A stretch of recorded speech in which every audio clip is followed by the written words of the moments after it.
तो यूनिट 1 बहुत सारे यूनिट्स हैं, ऑलमोस्ट 10 यूनिट्स हैं और हर यूनिट में एक चैप्टर या 2 चैप्टर्स हैं।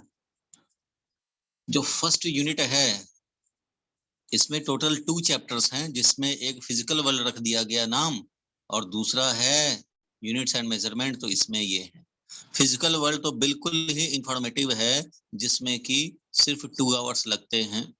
मीन्स ओवरऑल पूरे यूनिट 1 में, जो कि 2 चैप्टर को कंसिस्ट किया हुआ है, इफेक्टिवली एक ही चैप्टर है और इसमें ये सारे छोटे छोटे सब टॉपिक्स हैं। किसी में 2 घंटे लगेंगे, किसी में 4 घंटे लगेंगे, किसी में 6 आवर्स भी लग सकते हैं। और ये फिर आएगा यूनिट 2। यूनिट 2 में हम लोग देखेंगे मोशन इन स्ट्रेट लाइन, जो कि है चैप्टर नंबर 3, और मोशन इन ए प्लेन, जो कि है चैप्टर नंबर 4। तो इसमें तो और ज्यादा टाइम लगेंगे, समझो कि इसमें कम से कम 15 आवर्स इसमें लगेंगे टाइम, 15 to 16 आवर इसमें लगेंगे टाइम, टीचिंग का टाइम इतना तो चाहिए ही। और ये जो है इसमें भी ओवरऑल समझो कि यूनिट्स में कम से कम यूनिट डायमेंशन और एरर एनालिसिस, इन सब में कम से कम 15 आवर्स इसमें भी लगते हैं। लेकिन मैं सबको बता दूं कि यूनिट 1 तो मान लो कर लेंगे हम लोग, यूनिट 1 तो धीरे धीरे कर लेंगे, लेकिन यूनिट 2 स्टार्ट करने के पहले we need some part of 12th maths. Some part of 12th maths जो कि क्या है, तो वेक्टर है।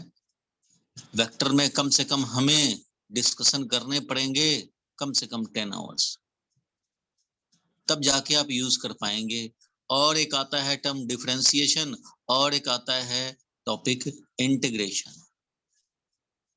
ये 12th का मैथ्स जो कि फिजिक्स में यूज होगा समझने के लिए, फिजिकल जो कॉन्सेप्ट्स हैं फिजिक्स में जो आएंगे कॉन्सेप्ट्स, उनको समझने के लिए जरूरी है ये 3 टॉपिक 12th मैथ्स का। और ये 3 टॉपिक 12th के मैथ्स में लोग कम से कम 4 to 5 मंथ पढ़ते हैं, तब जाकर के ये काम बनता है। 12th वाले इसको मैथ्स में कम से कम 4 to 5 मंथ पढ़ते हैं। ये बहुत बड़ा है, differential calculus, integral calculus and vector. लेकिन मैं ये नहीं कह रहा कि 4 पर मंथ वाला काम करने हैं तुम्हें। इसमें से जो भी काम के लायक हैं फिजिक्स में, जो एलिमेंट्री आइडिया चाहिए, उसको हम लोग ऑलमोस्ट 10 to 15 आवर्स के क्लास में हम लोग समझ लेंगे, जिसमें मेजर तो 10 आवर्स वेक्टर ही लेगा और 5-7 आवर्स हमारा ये भी लेगा डिफरेंशिएशन एंड इंटीग्रेशन। देखो अगर ये हम लोग नहीं समझेंगे तो आगे unit 2, unit 3, unit 4, unit 5, unit 6, इन सब में समझने में प्रॉब्लम आ जाएगा और साथ में 12th में भी समझने में प्रॉब्लम आ जाएगा। It means this is the basic, इसलिए बोला जाता है mathematics is the language of physics. Mathematics is the language of physics. क्यों भाई? 10th तक का मैथ्स तुम्हें कैलकुलेशन में काम करता है, 10th तक का मैथ्स कैलकुलेशन में हेल्प करता है भाई। और 11th-12th का मैथ्स अंडरस्टैंडिंग में हेल्प करेगा, अंडरस्टैंडिंग दिलाएगा तुम्हें। इसलिए mathematics is the language of physics. तो हम लोग यूनिट 2 स्टार्ट करने के पहले स्टार्ट कर देंगे, ये मैथमेटिकल टूल फिनिश करेंगे, तभी आगे बढ़ पाएंगे, नहीं तो लंगड़े हो जाएंगे और हैंडीकैप होकर के रेस नहीं जीते जाते। ठीक है, अब इसको स्कूल में क्या करेंगे, ये 15 आवर्स के बदले में इसमें 5 आवर्स दे देंगे या 3 आवर्स दे देंगे, काम खत्म हो जाएंगे। बड़े बड़े इंस्टीट्यूट में भी यही काम होता है, शॉर्टकट में फॉर्मूला लिखाया, आगे बढ़ गए। क्योंकि फिजिक्स पढ़ाना है, मैथ्स नहीं पढ़ाना है फिजिक्स टीचर को। लेकिन आपके अंडरस्टैंडिंग से कंसर्न रखता हूं मैं, भले ही उसके लिए 5-10 घंटे एक्स्ट्रा पढ़ाने पड़ जाएं, लेकिन तभी आप भी इंजॉय कर पाएंगे, मैं भी इंजॉय कर पाऊंगा आगे के फिजिक्स का जर्नी, जब ये हम लोग लैंग्वेज समझ लें। Mathematics is the language of physics. ठीक है भाई, तो इस लॉजिक से हम लोग चलेंगे। यूनिट 1 में तो कोई जरूरत इसकी नहीं है, लेकिन यूनिट 1 छोड़ करके जितने भी यूनिट्स हैं सब में इसकी जरूरत है। इसलिए अभी तो यूनिट 1 चल रहे हैं, तो अभी तो कोई परेशानी नहीं है। बाकी तो यही प्लानिंग से चलने पड़ेंगे, नहीं चलेंगे तो आप फंस जाएंगे फिजिक्स में। इसलिए फिजिक्स डिफिकल्ट हो जाता है। जब तक इस पे अप्रोप्रिएट आवर्स आप डिवोट नहीं करेंगे, तब तक आगे का फ्रेंच मूवी नहीं देख पाएंगे। फ्रेंच समझेंगे तब तो फ्रेंच मूवी देख पाएंगे। जब लैंग्वेज ही नहीं समझे तो फिजिक्स का मूवी कैसे दिखाई देगा। मैं तो बोल दूंगा velocity is differentiation of position vector with respect to time. अब ये क्या हुआ डिफरेंशिएशन ऑफ पोजीशन वेक्टर, समझ में नहीं आ पाएगा, इसलिए लैंग्वेज जानना जरूरी है, वेक्टर डिफरेंशिएशन एंड इंटीग्रेशन। चलो भाई, तो आज यूनिट 1 का हम लोग देखेंगे एरर एनालिसिस। ठीक है, एरर इन मेजरमेंट। जिसको स्क्रीनशॉट लेना हो स्क्रीनशॉट ले सकता है, या नोट करना चाहे तो साथ साथ नोट कर सकता है। अब शुरू करेंगे आज हम लोग एरर इन मेजरमेंट। जो भी हम लोग मेजरमेंट करते हैं, देखो फर्स्ट चैप्टर बोला जाता है इफेक्टिवली फिजिकल वर्ल्ड, ये तो ऐसे ही है 2 घंटे का काम। ये जो है इस सेकंड नंबर चैप्टर, इसका नाम है यूनिट्स एंड मेजरमेंट, क्योंकि यूनिट के बारे में, डायमेंशन के बारे में, पैरेलक्स मेथड, सिग्निफिकेंट फिगर्स और एरर्स इन मेजरमेंट। तो अभी हम लोग सबसे पहले फोकस करें किस पे भाई, एरर एनालिसिस पे। तो स्क्रीनशॉट ले लिया होगा आपने, नहीं तो लिख लिया होगा। मैं इसका फोटो खींच करके ग्रुप में शेयर कर दूंगा, सारे बच्चों को मिल जाएगा व्हाट्सएप पे, तो वो नोट कर सकते हैं, अपना जो भी नोट करने में रह गया हो उसको पूरा कर सकते हैं। So we will start with error analysis. Error analysis पहले समझना पड़ेगा एरर क्या है। ठीक है भाई, एरर को समझने के लिए एक मैं डिस्कशन स्टार्ट करता हूं छोटा सा। मान लो एक व्हाइट बोर्ड या ब्लैक बोर्ड, जो भी हम लोग के स्कूल में होता है या कोचिंग क्लासेस में होता है, एक बोर्ड है, इसका लेंथ हम लोग मेजर करना चाहते हैं। इसका लेंथ सपोज इसका लेंथ एग्जैक्टली इसका लेंथ, जितना बात बोलूंगा बिल्कुल एक एक चीज ध्यान से समझते चलने हैं।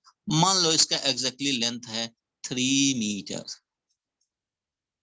ठीक है भाई, 3 मीटर है इसका लेंथ, 3 मीटर। तो आप में से बहुत सारे लोग क्लेम कर सकते हैं कैसे समझेंगे 3 मीटर है, तो भाई मेजर करके देख लो। अरे भाई ठीक है, मेजर करके देखने के लिए रमेश तैयार है, सुरेश तैयार है, नोबिता तैयार है, जियान तैयार है, ये सब तैयार है। चलो भाई बोर्ड का लेंथ मेजर करके बताएंगे। वैसे बोला गया कि 3 मीटर है, किसी टीचर ने बोल दिया चलो 3 मीटर है और इसको मेजर करो, लेकिन हमें नहीं पता 3 एग्जैक्टली है या 3 से थोड़ा कम ज्यादा है, वो नहीं पता। तो चलो भाई तुम मेजर करके बताओ। तो ठीक है भाई, मेजरमेंट स्टार्ट होगा, और जब मेजरमेंट होंगे तो एरर भी होंगे। ठीक है, तो मान लो मेजर किया गया, चाहे 5-6 बंदों ने मेजर किया हो या एक ही बंदे ने 5 बार रीडिंग लिया हो, बात एक ही है। चलो मान लो रमेश ने 5 स्टार खाया और शुरू हो गया इसको मेजर करना। ठीक है, इसने रीडिंग लिया L1, फर्स्ट टाइम रीडिंग जब लिया तो ये मान लो आया, कुछ भी आ सकता है। चलो मैं मैथमेटिकल सिंप्लिसिटी के लिए, कि मैथमेटिक्स कैलकुलेशन थोड़ा इजी रहे, मैं बोलता हूँ कि मान लो ऑलमोस्ट 2 मीटर था, टीचर ने बताया ऑलमोस्ट 2 मीटर। ये बस मैथमेटिकल सिंप्लिसिटी, क्योंकि आगे कैलकुलेशन करने होंगे और आगे का कैलकुलेशन थोड़ा इजी रहे, तो इसलिए मैंने 2 वैल्यू ले लिया 3 के बदले। तो मेजर किया गया तो फर्स्ट रीडिंग आया मान लो 2.01 मीटर, उसने बोला फर्स्ट रीडिंग लेकर के। ठीक है, सेकंड रीडिंग लिया L2, सेकंड रीडिंग, तो सेकंड रीडिंग लिया तो उसको आया 2 मीटर। चलो भाई, थर्ड रीडिंग लिया, थर्ड रीडिंग लिया तो थर्ड रीडिंग में आया मान लो 2.01 metre. Fourth reading, third reading लिया, उसके बाद फोर्थ रीडिंग लिया तो ये आ गया मान लो 2.02 मीटर। एक आया था 2.01, एक 2 आया, चलो एक 2.02 इसको कर देता हूं, और एक ले लिया मान लो, और रीडिंग ले लेते हैं, थोड़ा सा कम वाला भी ले लेते हैं, 1.99 मीटर मान लो ले लेते हैं, और एक और फिफ्थ रीडिंग लिया मान लो 1.98 मीटर। इट मीन्स रमेश ने 5 रीडिंग लिए, 2.01, 2.02 मीटर, 1.99 मीटर, 1.98 मीटर। ये 5 रीडिंग्स आए किसके, इस बोर्ड के। 5 बार रीडिंग लिया, एक ही बंदा 5 बार रीडिंग ले रहा है, तो ये 5 डिफरेंट रीडिंग आए। या फिर हो सकता है कि एक रमेश ने लिया रीडिंग, एक सुरेश ने ले लिया, एक नोबिता ने ले लिया, एक जियान ने ले लिया, एक सुनियो ने ले लिया, अरे कोई ले लिया। चलो ठीक है भाई, तो ये 5 रीडिंग्स लिए हम लोग सेम लेंथ का। कौन सा length, length of the board. ठीक है, तो ये अगर रमेश ने ये 5 रीडिंग लिए हैं तो वो क्या बोलेगा, कितना बोर्ड का लेंथ हुआ? टीचर ने पूछा, अच्छा भाई बता रमेश कितना हुआ रीडिंग, तो रमेश क्या बोलेगा? तो रमेश क्या ये बोलेगा 2.01? क्या बोलेगा 2? क्या बोलेगा 2.02? नहीं भाई, क्या बोलेगा वो? तो इन सारे 5 रीडिंग्स जो लिए हैं उसका मीन निकालेगा। मीन हम लोग एक्सपेरिमेंट करते हैं तब भी देखते होगे कि 5-7 रीडिंग लेते हैं हम लोग, 5-7 रीडिंग लेने के बाद उसका मीन एवरेज निकालते हैं। तो ये भी क्या करेगा, अब ये रीडिंग बताया कि ये रीडिंग बताया कि ये रीडिंग बताया, तो 5 बार हमने रीडिंग लेकर के देखा भाई कि हो सकता है ये 2 मीटर जो सर कह रहे हैं तो हमें मेजर करने हैं, तो भाई मेजर किए हम लोगों ने, कभी 2 से ज्यादा मेजर हो गया, कभी तो 2 आया, कभी 2.02 आया, इस तरह से रीडिंग आया, कभी कम हुआ कभी ज्यादा हुआ। तो जो भी इसका लेंथ हुआ होगा, 2 मीटर हुआ होगा या 1 मीटर हुआ या 5 मीटर हुआ या जो भी हो, हम लोग अगर 5 बार रीडिंग लेंगे तो ये कॉमन सी अंडरस्टैंडिंग बनेगी कि sometimes we have measured more and sometimes we may measure less. इसलिए मीन निकालते हैं, एवरेज निकालते हैं। तो एवरेज इसका निकालेंगे, तो एवरेज कैसे निकालो भाई, first reading plus second plus third plus fourth plus fifth, ऐसा 5 रीडिंग लिया है तो 5 रीडिंग डिवाइडेड बाई 5 करेंगे तो हमें मीन यानी एवरेज मिल जाएगा। तो ठीक है भाई, मीन निकालने के लिए इन वैल्यूज को भी रखने पड़ेंगे, तो नेक्स्ट स्टेप में करता हूं भाई। तो वैल्यूज रखते हैं, बताओ भाई पहला क्या था, तो 2.01। दूसरा रीडिंग क्या था भाई, तो 2.00 था। थर्ड रीडिंग क्या था, तो 2.02 था।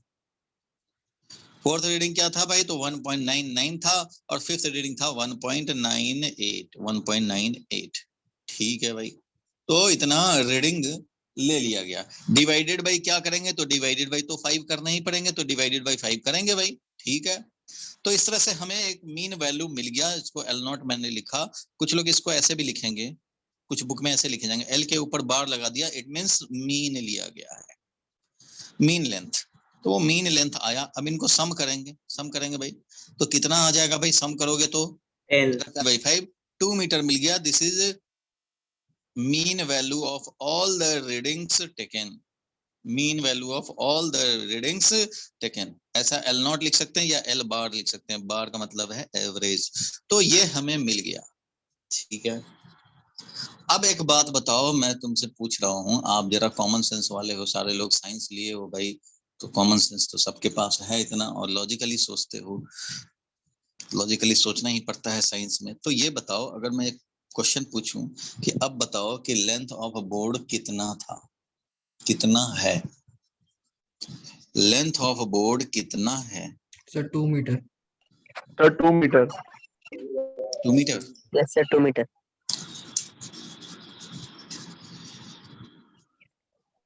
चलो कोई बात नहीं, मैं मान लेता हूँ, चलो कोई बात नहीं। ये रीडिंग था रमेश का, सब लोग ध्यान से समझना, मैं एक ऐसा कंफ्यूजन में तुम्हें डालूंगा, फंस जाओगे फिर। रमेश ने 5 रीडिंग्स लिए, उसने बता दिया ये। चलो भाई सुरेश की बारी आई, उसने भी 5 के जगह उसने क्या किया, 50 रीडिंग लिए। ठीक है, सुरेश ने क्या किया, 5 की जगह 50 रीडिंग लिए। अब मान लो सुरेश की मैं बात करूं, तो सुरेश ने जब हमारा 50 रीडिंग लिए तो L1 plus L2 plus L3 ऐसा किया उसने, प्लस L4 एंड करते करते L50 तक उसने रीडिंग लिया। टाइम उसको ज्यादा लग गया, पूरे दिन लग गए उसको मान लो। चलो कोई बात नहीं, 50 रीडिंग लिया, डिवाइडेड बाई 50 करेगा। हर बार का लेंथ कभी 2.01, कभी 2.001, कभी 2.002, कभी 2, कभी 1.996, ऐसे करके आए और इसने मीन निकाला। इसका मीन निकला, वो वैल्यू मान लो आ गया 2.0001। ठीक है, ये आ गया, इसका मीन वैल्यू इसका ये आ गया। चलो उसके बाद नोविता को टीचर ने बोला, नोविता भाई तुम भी कर ले भाई, रीडिंग कर। नोविता ने बोला कि मैं भी रीडिंग लूंगा, और इसने भी मीन लेंथ निकाले, वैसे ही किया, लेकिन इसने जो निकाले वो L1 प्लस L2 जो भी रीडिंग आए इसके पास, प्लस L3, ये भी मीन निकालना शुरू किया, और ये 500 रीडिंग लिया। 2 दिन 3 दिन लगा दिए इसने, और इसका जो आया मीन, मीन वैल्यू जो निकाला वो आया 1.9998। ठीक है, बहुत बढ़िया। नोबिता का भी हो गया, ठीक है। अब मैं फिर से वही क्वेश्चन पूछ रहा हूँ, लेंथ ऑफ बोर्ड कितना? सर 2 से ज्यादा या 2 से कम, मतलब 2 पॉइंट मीटर अप्रोक्स। 2 हाँ? प्लस 2 प्लस माइनस 0.1 ऐसे कुछ होगा। देखो, मुझे लॉजिक बताओ, कौन सा रीडिंग, कौन है exact value of the length of board? Exact value बताओ, स्नेहा बताओ। 1.998। कौन वाला? ये लास्ट वाला, नोबिता वाला? कि जियान को Yes, दोहराया sir. जाए, वो भी रीडिंग ले? सर सुरेश सर वाला। हमारे पास जितने ज्यादा ऑब्जर्वेशन होंगे उतना वेरिएशन आ जाएगा हमारी लेंथ। सर कोई फिक्स रीडिंग थोड़ी होगी। सर हाँ, पॉइंट में तो अप्रोक्स सर 2 मैं मीटर तो कह रहा हूं, अब जरा ध्यान से कंक्लूजन समझो। इसका एग्जैक्ट लेंथ, बोर्ड का एग्जैक्ट लेंथ कितना है, वो दुनिया में कोई नहीं बता सकता, सिर्फ भगवान बता सकते हैं। इंसान के बस में नहीं है किसी का लेंथ एग्जैक्ट पता कर लेना। इंसान के बस में मेजरमेंट करना है, उसका एनालिसिस करना है। रमेश ने मेजरमेंट किया, सुन लो ध्यान से, रमेश ने मेजरमेंट किया, 5 रीडिंग लिया, बेचारे ने बता दिया। ये बता दिया मतलब ये नहीं कि एग्जैक्ट यही है, उसके हिसाब से जो रीडिंग लिए उसका मीन वैल्यू निकाला, तो ये है close to accurate value, close to accurate value है। बट जैसे ही सुरेश ने बोला कि ये तो 5 रीडिंग लिया है, मैं तो 50 रीडिंग लिया हूं, तो टीचर बोलेगा this reading will be taken more accurate, ये ज्यादा क्लोज टू ओरिजिनल समझा जाएगा।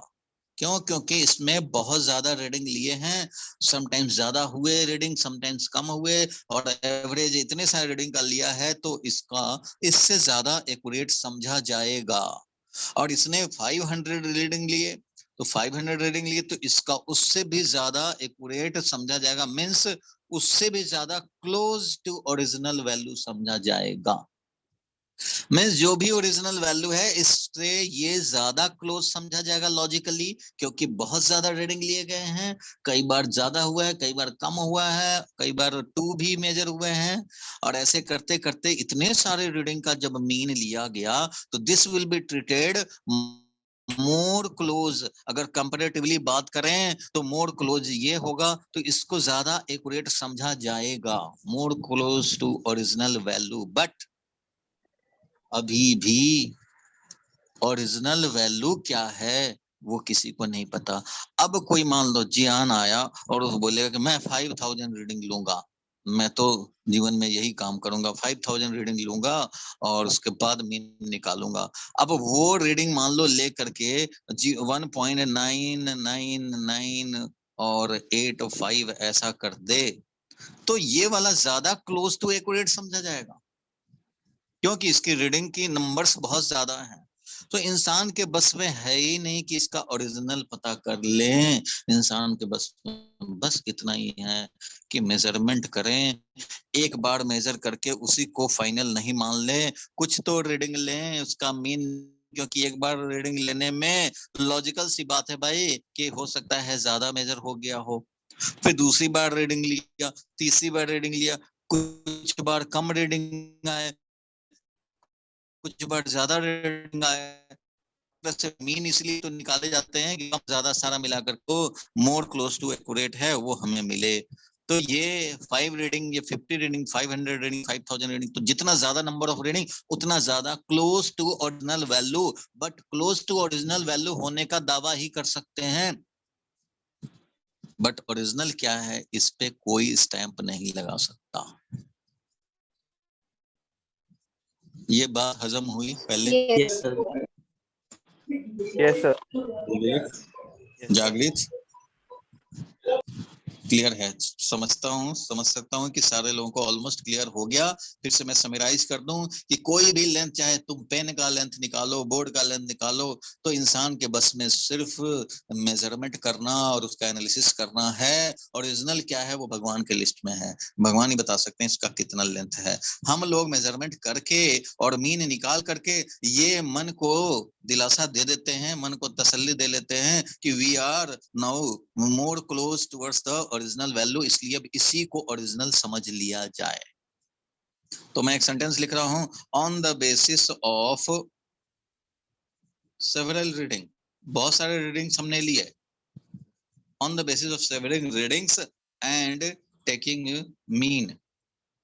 मीन जो लिए, we treat this value, mean value जो लिए एज ओरिजिनल, ट्रीट ही करेंगे बट नॉट ओरिजिनल समझ लेंगे। ओरिजिनल के क्लोज हैं तो इसलिए इसी को हम लोग ओरिजिनल समझ के चलेंगे आगे के कैलकुलेशन के लिए, for calculation purpose, for calculation purpose ये काम करेंगे। इसको हम लोग ट्रू वैल्यू भी बोलते हैं, ट्रू वैल्यू या बोले ओरिजिनल वैल्यू, ठीक है, या फिर बोले हम लोग मीन वैल्यू, ये सब एक ही है। और ये क्या है भाई, तो L1 plus L2 and so on Ln, मान लो n रीडिंग लिया, डिवाइडेड बाई n करेंगे, ये है। इसको रिप्रेजेंट करने के लिए तुम L बार लिखो या L लिख करके ऐसे लगा दें ये भी, या L0 लिखें, सब एक ही बात है। यहाँ तक हम लोग समझ गए। रीडिंग्स हम लोग एक से नहीं सेटिस्फाइड हो जाते, हम लोग रीडिंग कुछ कम से कम रीडिंग लेते हैं, इसलिए प्रैक्टिकल भी करने में हम लोग कम से कम 5-7 रीडिंग्स लेते हैं, तब जाकर के मीन निकालते हैं और उसको मोर क्लोज टू एक्यूरेट समझ करके, मोर क्लोज टू ओरिजिनल समझ करके उसको ओरिजिनल की तरह, ट्रू वैल्यू की तरह ट्रीट करते हैं। बट ओरिजिनल या एग्जैक्ट कितना है वो सिर्फ भगवान को नोन है। इंसान के बस में सिर्फ मेजरमेंट करना और उसका एनालिसिस करके ये दावा करना, ये क्लेम करना कि we are more close to the accurate since we have taken several readings. जितना ज्यादा रीडिंग उतना ज्यादा लॉजिकली जस्टिफाइड होता है, इंसान कन्विंस हो पाता है कि ठीक है भाई इतने सारा रीडिंग लिया है तो बहुत बार ज्यादा बहुत बार कम और एवरेज ले लिया, means more close to accurate. यहां तक का ये बात है। लिखना चाहो तो लिख सकते हो, मीनिंग तो समझ गए। कुछ लोग लिख रहे होंगे साथ में तो लिख लें, लेकिन मैं फोटो इसका क्लिक करके भेज दूंगा और आप व्हाट्सएप से फिर नोट कर लेना। समझ में तो इतना आ गया। अब आगे बढ़ते हैं हम लोग। एरर क्या हुआ, ये तो हमने मेजरमेंट लिया, अभी एरर क्या हुआ तो एरर हम लोग समझेंगे। अभी एरर देखो, अभी समझने के लिए मैं एक सेंटेंस बोलूं तो एरर इज डिफरेंस। एरर क्या है तो वो डिफरेंस, जरा हम लोग रीडिंग पे ध्यान दें। यहाँ पे जो रीडिंग लिए गए, फर्स्ट रीडिंग ये था, जबकि ट्रू वैल्यू इसका आया ये, true value for calculation purpose, original value, true value, इसको समझते हैं हम लोग। ये वाला मान लो हमने छोड़ दिया, ड्रॉप किया, इसको मान लो समझो 5 ही रीडिंग लिया। भाई प्रैक्टिकली तो 5-7 रीडिंग ही तो लेते हैं, कौन 5000 रीडिंग लेता है ना। तो जो हम लोग 5-7 रीडिंग लिए उससे जो मीन निकला इसको ट्रू वैल्यू समझे। तो इस वाला फर्स्ट रीडिंग में कितना एरर आया तो भाई 2.01, जबकि ओरिजिनल हम लोग समझ रहे हैं, ट्रू वैल्यू समझ रहे हैं 2 आ रहा है मीन वैल्यू। तो उससे ये डिफरेंस है देखो 2.01, जबकि यहाँ 2.00 है। सो डिफरेंस 0.01, तो एरर है 0.01 का। इसमें देखो तो एरर ऑलमोस्ट 0 है। इसमें देखो तो एरर यानी डिफरेंस कितना है, 0.02 का डिफरेंस है इस वाले रीडिंग में। फिफ्थ रीडिंग में कितना एरर है भाई, तो फिफ्थ रीडिंग में देख रहे हो 1.98 है, यहाँ 2.00 है, मींस डिफरेंस इज 0.02। तो एरर इज द, मैं लिखवा भी दूंगा बाद में, error is the difference between measured value and true value. Error is the difference between measured value and true value. In the fifth reading, error is equal to 0.02, the difference. In the first reading, error is 0.01 because difference is 0.01. ठीक है, error समझ में आया। Error is the difference, तो मैं लिखवाऊंगा, अभी के लिए लिख देता हूं। देखो नेक्स्ट पेज पे चलता हूं भाई, ये मैं फोटो भेज दूंगा आपको। मैं नेक्स्ट पेज पे चलूं, ये लिखा हमने क्वेश्चन, क्या भाई, what do you mean by error in the measurement. तो यहाँ पे मैं कह सकता हूँ भाई कि जो रीडिंग लिए हैं माइनस ट्रू वैल्यू, जो रीडिंग लिया, मान लो फर्स्ट रीडिंग का एरर जानना चाहते हैं तो फर्स्ट रीडिंग का ये है एरर। भाई रीडिंग कितना कितना था तो याद होगा, ये एक था 2.01, एक था 2.00, और क्या था भाई रीडिंग, और रीडिंग क्या था 2.02, 1.99 और 1.98, यही तो था रीडिंग। अभी रेफरेंस के लिए दूसरे पेज में लिख रहे हैं इसलिए लिख लिया हमने, चलो ठीक है। अब फर्स्ट वाले में मैं एरर निकालना चाह रहा हूं, तो error is measured value minus true value. ऐसा भी कोई बैठा है जो एरर पहले से पढ़ा हो कहीं, ऐसा कोई बैठा हो तो बता दे भाई नेम अपना। नहीं, चलो कोई बात नहीं, मैं बता रहा हूं, और मैं बताऊंगा अभी कि ये जो बता रहा हूं इसमें थोड़ा सा डिफरेंस होता है, डिफरेंट टीचर डिफरेंट थोड़ा बताते हैं, क्योंकि एनसीईआरटी भी डिफरेंस करता रहता है, तो उसका मैं कहानी बताऊंगा तुम्हें क्या है मेन चीज। फिलहाल ये है कि एरर इज द डिफरेंस, मैं उसका स्टेटमेंट लिखवा दूंगा, error is the difference between measured value and true value. So error, delta का मतलब होता है डिफरेंस, डेल्टा एल मतलब लेंथ में डिफरेंस, ठीक है। Delta is signifying difference, delta V means velocity में difference, final velocity minus initial velocity. Delta T means time में डिफरेंस, t2 माइनस t1। मान लो 2 सेकंड पे ये था पोजीशन, 5 सेकंड पे ये हो गया, तो डेल्टा टी हो गया 5 माइनस 2, दैट इज 3 सेकंड। तो जहां डेल्टा लग गया तो वो समझो डिफरेंस है, difference in time, difference in velocity, difference in length. So यहाँ पे मैं सिग्निफाई कर रहा हूँ डेल्टा L1 लिखा, इसका मतलब फर्स्ट रीडिंग में जो डिफरेंस दैट इज एरर, इसको मैं क्या लिखूंगा, एरर इन फर्स्ट रीडिंग। बताओ कितना आएगा ये value, sir point measured value 2.01 minus true value कितना, 0.01 मीटर। तो 0.01 मीटर आया, ठीक है, बहुत बढ़िया। अब सेकेंड रीडिंग में जो एरर है वो कितना है, तो सेकेंड रीडिंग में हमारा 2 माइनस 2 ही है, तो इसलिए रीडिंग में 0 डिफरेंस आ रहा है, मींस 0 एरर आ रहा है इस पर्टिकुलर रीडिंग में। और थर्ड रीडिंग में कितना, बोलो भाई, 2.02 माइनस 2.00, डेट इज कितना मिला, 0.02 मिला। फोर्थ रीडिंग बोलो, फोर्थ में कितना बोलो, 1.99 माइनस 2.00 कितना, 0.11 0.01 और फिफ्थ रीडिंग में कितना, 1.98 माइनस ट्रू वैल्यू, ये कितना आ गया, -0.02। ठीक है, फर्स्ट में एरर, सेकंड में एरर, थर्ड में एरर, फोर्थ में एरर, फिफ्थ में एरर, सब में कुछ कुछ एरर मिल गए, बहुत अच्छे, ठीक है भाई। अब जरा ध्यान देना, कभी एरर निगेटिव आ रहा है, कभी एरर पॉजिटिव आ रहा है, इसका मीनिंग क्या हुआ, इफ एरर जो कि हमारा मेजर्ड वैल्यू माइनस क्या है भाई, true value means mean value, measured value minus true value है, तो डेल्टा एल पॉजिटिव का मतलब क्या हुआ, means we measured more, positive इसका मतलब ज्यादा मेजर किए ना, मेजर्ड वैल्यू ज्यादा है ट्रू वैल्यू से, मोर देन ट्रू वैल्यू, ठीक है, मोर देन ट्रू वैल्यू, जो ओरिजिनल समझ रहे थे उससे ज्यादा हमारा मेजर हुआ, मीन वैल्यू से हमारा ज्यादा मेजर हुआ है, पॉजिटिव हुआ तो।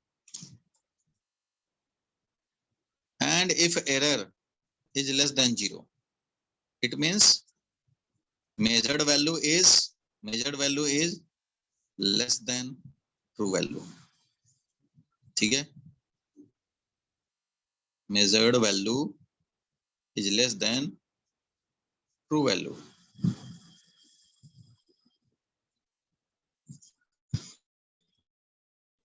ठीक है, यहां तक क्लियर हुआ सबको, कोई लिखना चाहे लिख सकते हैं। कि भाई एरर क्या हुआ, स्टेटमेंट में लिखवाऊंगा अलग से, उसमें कोई परेशानी वाली बात नहीं है। आप अभी समझने का पर्पस रखो, लिखवाऊंगा अभी। अगर जो साथ साथ लिखना चाहते हैं तो लिख भी सकते हैं। देखो भाई, delta L1 that is error in first reading is reading measured value minus true value, इससे हमें मिल गया ये वैल्यू। अब हमारा सेकंड रीडिंग में एरर, तो सेकंड रीडिंग का जो मेजर्ड वैल्यू था -2 वैल्यू किया, 0 मिल गया, कोई बात नहीं है। थर्ड रीडिंग में देखा भाई, जो भी मेजर्ड वैल्यू -2 वैल्यू करेंगे मिलता रहेगा, मेजर वैल्यू -2 वैल्यू करेंगे मिलता रहेगा, मेजर वैल्यू -2 वैल्यू किया। कभी पॉजिटिव कभी निगेटिव। पॉजिटिव है इसका मतलब ज्यादा मेजर कर लिए भाई, जो ट्रू वैल्यू था उससे ज्यादा मेजर कर लिए। निगेटिव मतलब ट्रू वैल्यू से कम कर लिए, मींस 0.01 कम मेजर किए हो, 0.02 कम मेजर किए हो, ये 0.02 ज्यादा मेजर किए, ये 0.00 है, इसका मतलब ऑलमोस्ट वही मेजर किए हैं, इसमें 0. ये ज्यादा मेजर कर लिए। तो कभी कम मेजर हुआ, कभी ज्यादा मेजर हुआ, तो ये हुआ error. Error is the difference between measured value and true value. अब एक और बात बताते हैं, इसी के बाद एनालिसिस शुरू होगा। देखो, कुछ बुक में फर्स्ट रीडिंग में डिफरेंस, एरर को एब्सोल्यूट एरर भी बोलते हैं, दो नाम से जानते हैं। फर्स्ट रीडिंग में जो हम लोगों ने लिखा measured value minus true value, कुछ बुक में लिखे जाएंगे true value minus measured value. तो हमारा जहां यहाँ पॉजिटिव आया 0.01, फर्स्ट रीडिंग में क्या आया, सुनो ध्यान से, फर्स्ट रीडिंग में 2.01 माइनस 2.00 दैट इज 0.01 का आया एरर। जब हमने क्या किया भाई, measured value minus true value किया 0.01। अगर हम लोग true value minus measured value करेंगे तो क्या मिलेगा, तो यहाँ पे ट्रू वैल्यू था 2 और मेजर्ड वैल्यू था 2.01। तो ये अगर करेंगे तो क्या मिलेगा, तो -0.01 मिलेगा। हम लोगों ने अभी तक जो पांचों का कैलकुलेट किया वो ये किया measured value minus true value. किसी किसी बुक में, इन सम बुक, अभी मैं सब लिख रहा हूँ, सब बता रहा हूँ, कंफ्यूजन का कोई बात नहीं है, आप पेशेंस थोड़ा रखेंगे। किसी किसी बुक में या किसी किसी टीचर ने ऐसा भी बता सकते हैं कि ट्रू वैल्यू जो निकला है वो माइनस मेजर्ड वैल्यू करो। तो true value minus measured value करोगे तो जो पॉजिटिव आया था वो नेगेटिव हो जाएगा, जो नेगेटिव आया था वो पॉजिटिव हो जाएगा। होगा कि नहीं, हो जाएगा ना। बट इन दोनों में से सही कौन सा है? अरे सही कौन है, इसीलिए तो बोला है कि पेशेंस रखो, थोड़ा पेशेंस भी तो रखो। तो क्या बात है वो बता रहा हूँ, उसके बाद में बताऊंगा, क्यों सब कुछ बताऊंगा भाई। यहाँ पे कोई भी इलॉजिकली बात नहीं होगी, जो होगा लॉजिकल बात होगा। Physics is the subject of logic, और सब कुछ आप समझेंगे। कौन करेक्ट है वो एक के साथ थोड़ी ना सारा कुछ हो जाएगा। अभी पहले समझो तो कि क्या बात है। कुछ बुक बोलेंगे measured value minus true value, कुछ बोलेंगे true value minus measured value. तो ऑब्वियस सी कंफ्यूजन है कि मानेंगे किसको। तो भाई हम लोगों के लिए स्कूल लेवल पे समझा जाता है एनसीईआरटी को, समझा जाता है एनसीईआरटी को। हम लोग प्रेफर करते हैं कि चलो भाई इसमें जो लिखा हुआ है उसी को समझ लेंगे, यही करेक्ट, ठीक है। एनसीईआरटी के हिसाब से हम लोग इंटरप्रेट करते हैं ज्यादातर चीजों को, ठीक है।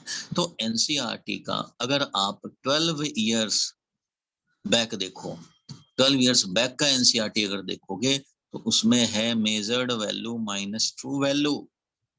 वही एनसीईआरटी अगर तुम 7 इयर्स बैक देखो ऑलमोस्ट, तो उसमें मिलेगा तुम्हें true value minus measured value. और अभी 2 साल पहले की बात है, उसमें मैंने देखा कि measured value minus true value है। मतलब एनसीईआरटी भी चेंज करता रहता है कि किसी टीचर के माइंड में अगर ये चलेगा तो वो true value minus measured value बोलेगा, किसी के माइंड में ये चलेगा मेजर्ड वैल्यू माइनस ट्रू बोलेगा, ठीक है। और अभी लेटेस्ट की बात करूं तो measured value minus true value आया था। और एक चीज और मैंने ऑब्जर्व किया एनसीईआरटी में कि ये थ्योरी में तो बोल दिया कि measured value minus true value करो, और जब उसी का सॉल्व एग्जांपल दिखा रहे हैं तो उसमें true value minus measured value कर रहे हैं। तो एनसीईआरटी खुद ही कंफ्यूज है कि मैं क्या बोलूं, ठीक है। पहले का कुछ और, फिर कुछ और, फिर एक ही में दो चीज। तो ये सब जो है ना, तो इससे आपको क्या करना होगा, आपके स्कूल में जो बताया जाएगा, मैं इसलिए पिक्चर क्लियर कर दिया कि भाई ये सीन है यहाँ पे, आपके स्कूल में जो बताया जाएगा आपके टीचर उसी को फॉलो करने वाले होंगे, तो उसके हिसाब से तुम्हें करना चाहिए। और मैं तो तुम्हें पढ़ा रहा हूँ, मेरे पास तो भाई बहुत सारे स्कूल के बच्चे हैं ना, तो मैं जो पिक्चर है वो मैं क्लियर कर दे रहा हूँ और आपको यहाँ पे स्पेशल इंस्ट्रक्शन दे रहा हूँ कि follow the school method. School में जो ये बोला गया है वही फॉलो करना है यहाँ पे, बाकी कंफ्यूजन कुछ ही जगह पे है। तो और ये कंफ्यूजन है तो ये इसको सॉल्व क्यों नहीं किया गया, तो वो भी मैं बताता हूँ। तो एनसीईआरटी वाले कभी कुछ कर देते हैं, कभी कुछ कर दिया है इस मामले में, हर मामले में नहीं, इस मामले में। तो इसका सॉल्यूशन क्या, तो देखो सबसे पहली बात ये कि ये यहाँ पे स्टार्ट हो रहा है इंटरप्रेट करने में कि डेल्टा एरर हमारा अगर पॉजिटिव है तो कुछ और समझेंगे, नेगेटिव है तो कुछ और समझेंगे। ठीक है भाई, अगर मान लो पॉजिटिव आया तो हम लोग measured value minus true value कर रहे हैं, it means measured value is more than true value. लेकिन अगर true value minus measured value करोगे और तब पॉजिटिव आए तो समझोगे कि ट्रू वैल्यू से कम मेजर हो गया। ठीक है, तो इसलिए कन्वेंशन से हमें ये पता लगता है कि मेजर किए हैं वो ज्यादा हुआ या कम हुआ ट्रू वैल्यू से। आगे जो हम लोग एरर एनालिसिस करते हैं, ध्यान देना, अब जो हम लोग एरर एनालिसिस करेंगे मतलब आगे की जो बात करेंगे, अभी तो हमारा इतना हुआ, अब आगे जो बात करेंगे तो देखो फिजिक्स में जितने भी क्वेश्चन एरर में जनरली आते हैं वो आता है कि रिलेटिव एरर निकालो भाई, परसेंट एरर निकालो भाई, न्यूमेरिकल लगा परसेंटेज एरर दिया हुआ है और दूसरे क्वांटिटी में परसेंट निकालना है, रिलेटिव निकालना है, इन सब में डील होता है, इन सब में डिस्कशन होता है। और इन सब को जब निकाला जाता है, परसेंट एरर निकाला जाए चाहे रिलेटिव एरर निकाला जाए, तो इन सब में आपने measured value minus true value लिया है या true value minus measured value लिया है, उससे कोई फर्क नहीं पड़ेगा, क्योंकि इन सब के कैलकुलेशन में इनका मॉड इन्वॉल्व होता है। मॉड मतलब वैल्यू डिफरेंस ओनली। तुम ज्यादा मेजर किए, तुम 0.02 ज्यादा मेजर कर लिए, मींस 2.00 था, तुमने 2.02 मेजर किया या 1.98 मेजर किया, रिलेटिव या परसेंटेज एरर में कोई फर्क नहीं पड़ेगा, क्योंकि इसमें भी तुमने 0.02 का एरर किया है, इसमें भी 0.02 का एरर किया है। It means for error analysis we are concerned, we are dealing only mod of the difference of error. इसलिए किसमें से किसको सब्ट्रैक्ट किए उससे कोई फर्क नहीं पड़ेगा आगे के एनालिसिस के लिए, इसलिए तुम measure value minus true value करो या true value minus measure value करो। जो आगे डील होने हैं, जो डिस्कशन होने हैं, जो पैरामीटर्स न्यूमेरिकल में आते हैं, सॉल्व करते हैं, जो क्वांटिटी पूछे जाते हैं, उन सब में इसका कोई इंपॉर्टेंस नहीं, क्योंकि मॉड डील होता है, mod value only, magnitude only. समझ गए? तो इससे कोई ये कोई खास इंपॉर्टेंट बात ही नहीं है फिजिक्स के लिए कि तुमने measured value minus true value किया या true value minus measured value किया। समझ गए? यहां तक क्लियर हुआ पिक्चर? आगे के एनालिसिस में कोई भी क्वांटिटी हम लोग जो डील करेंगे उसमें एरर जो होगा सिर्फ वैल्यू ही डील किए जाएंगे। डिफरेंस 0.02 है, ज्यादा किया या कम किया मेजर, उससे कोई फर्क नहीं पड़ता, तुमने 0.02 का एरर किया है, सिर्फ मैग्नीट्यूड से मतलब। यहां तक क्लियर हुआ Shyam? Yes sir. Yes sir yes. चलो यहाँ तक बात क्लियर हो गया। तो अब Yes, हम sir. लोग, अब देखो आगे का डिस्कशन करूंगा तो तुम्हें अपने आप पता लग जाएगा कि अच्छा ये तो सिर्फ मैग्नीट्यूड डील हो रहा है, तो क्यों इस चक्कर में पड़ेंगे कि मेजर माइनस ट्रू किया या ट्रू माइनस मेजर। और इसमें बहुत सारे वेरिएशन है एनसीईआरटी में खुद की ही, इसलिए जो जो पढ़ा देता है, जो तुम्हारे स्कूल में बता दिया जाए वही फॉलो कर लेना मेरे भाई। ठीक है, चलो अब वापस आते हैं जरा। हम लोगों ने अब तक क्या किया भाई? तो अब तक ये किया कि हम लोगों ने 5 बार रीडिंग लिया, 5 रीडिंग लिया, उसके बेसिस पे 5 रीडिंग के लिए हमने एरर निकाल लिए। अब जो देखो, अब जो मेन काम करने हैं तुम्हें वो समझ चुके हैं, अब जो मेन काम करने हैं वो मैं दिखाने जा रहा हूं तुम्हें। अब यहां तक हम लोगों ने काम किया और एरर निकाल लिया। ठीक है, इसको कवर कर रहा हूं। Sometimes error is positive, sometimes negative. Interpret कर सकते हैं, पॉजिटिव का कोई मतलब है, नेगेटिव का भी कोई मतलब है, डिपेंड्स कि मेजर्ड माइनस ट्रू किया है या ट्रू माइनस मेजर्ड किया है। यहां तक आप लोगों को क्लियर हो गया है? अब आगे बढ़ते हैं हम लोग कि एरर का काम नहीं होता हमारा आगे के कैलकुलेशन में। एरर क्या है साइन का, वो काम नहीं होता है। जो आगे डील करेंगे वो करेंगे मीन एब्सोल्यूट एरर। ये सब था एब्सोल्यूट एरर या सिंपली एरर बोलते हैं। एरर क्या हुआ मतलब डिफरेंस कितने कितने आए। अब मीन एब्सोल्यूट एरर क्या होता है वो समझेंगे। मीन एब्सोल्यूट एरर क्या है वो जरा समझें। तो मीन एब्सोल्यूट एरर होता है जितने भी रीडिंग लिए सब में कुछ ना कुछ एरर हुए हों या ना हुआ हो। फर्स्ट का एरर का मैग्नीट्यूड, सेकंड के एरर का मैग्नीट्यूड, थर्ड के एरर का मैग्नीट्यूड, उसी तरह से फोर्थ एरर का magnitude and similarly fifth error का मैग्नीट्यूड। ठीक है, थोड़ा छोटा कर दूं। सिमिलरली क्या बोलूंगा मैं, तो फिफ्थ एरर का मैग्नीट्यूड वैसे ही कर दूंगा डेल्टा L5 का मॉड डिवाइडेड बाई 5। इस तरह से हमने निकाल लिया। ठीक है भाई, अब इससे निकालेंगे तो बताओ मीन एब्सोल्यूट एरर कितना आया। मीन एब्सोल्यूट एरर कितना आएगा जरा बताना। फर्स्ट वाले में देखो, फर्स्ट वाले में 0.01 ये था डिफरेंस, मॉड तो यही था। सेकंड वाले में 0। ठीक है भाई, थर्ड वाले में बोलो, थर्ड वाले में कितना था, तो 0.02 था। बहुत बढ़िया। फोर्थ वाले में कितना था, तो सिर्फ वैल्यू हमें चाहिए भाई। फोर्थ वाला माइनस 0.01 है लेकिन लिखेंगे क्या, 0.01 ओनली। फिफ्थ वाले में माइनस 0.02 है लेकिन लिखेंगे क्या, 0.02 ओनली, डिवाइडेड बाई 5 करेंगे। तो इस तरह से मीन एब्सोल्यूट एरर हमें मिलेंगे जो कि आप कैलकुलेट करके बताएंगे कि कितना आया।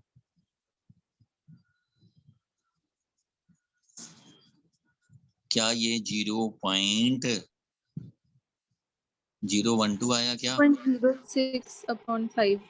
कितना, यस सर यही होगा। 0.012 आया, 0.06 सर 0.06 आ रहा है 0.06। 06 और लोगों को कैलकुलेट करने दो जरा एक बार, देखता हूँ कितना आता है।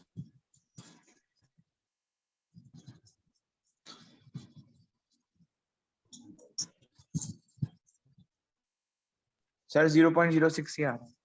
सर सर 0.0 0.012 आ रहा है। और सर लोग ये कर, सिर्फ ऊपर की क्या यार? वैल्यूज ऐड कर रहे हैं, 5 से डिवाइड नहीं कर रहे। 5 से डिवाइड करने के बाद 0.012 ही आएगा। यस सर 5 से डिवाइड करने के बाद 0.012 ही आएगा। हाँ भाई, बाकी लोग सर यही है। 0.012। जिनका दूसरा आ रहा था वो खाली न्यूमरेटर किए थे। यस सर जिनका डिफरेंट आंसर आ रहा था वो कन्विंस्ड हुए।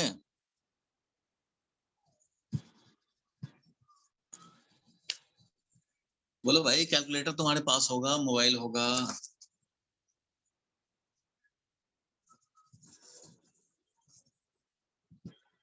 मीन एब्सोल्यूट एरर इतना आ गया, आया कि नहीं सबका, आ गया सर। पॉइंट गया सर। 01 सर आ पॉइंट गया। 00। हाँ सबका आ गया। अरे जिसका नहीं Yes, आया sir. वो तो अपना मुंह खोले भाई। जिसका पहले डिफरेंट आया था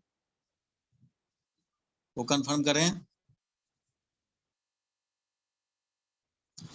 0.1 क्या मैं कैलकुलेट करके दिखाऊं, फिर तो टाइम वेस्ट हो जाएगा ना।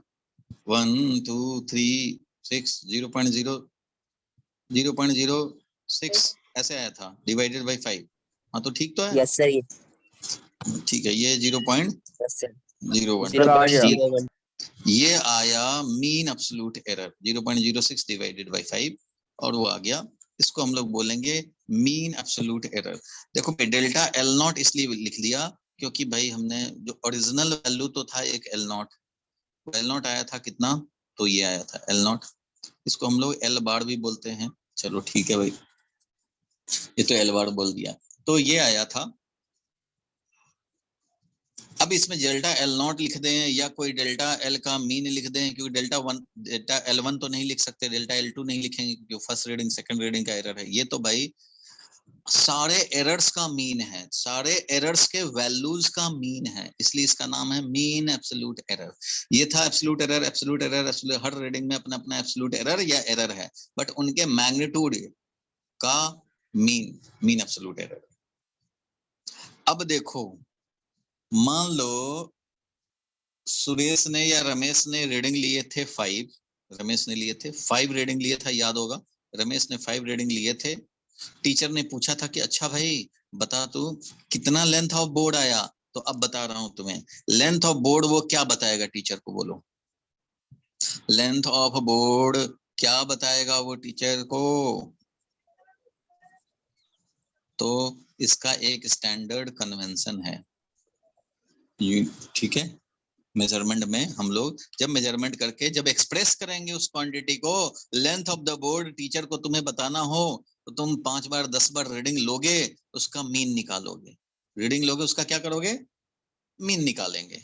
उसके बाद जितने तुमने रीडिंग लिए, 5 रीडिंग लिए, तो 5 रीडिंग्स में एरर निकाला, उसका मीन लिया, मीन एब्सोल्यूट एरर, उसको प्लस माइनस लिखेंगे, मीन एब्सोल्यूट एरर को प्लस माइनस करेंगे।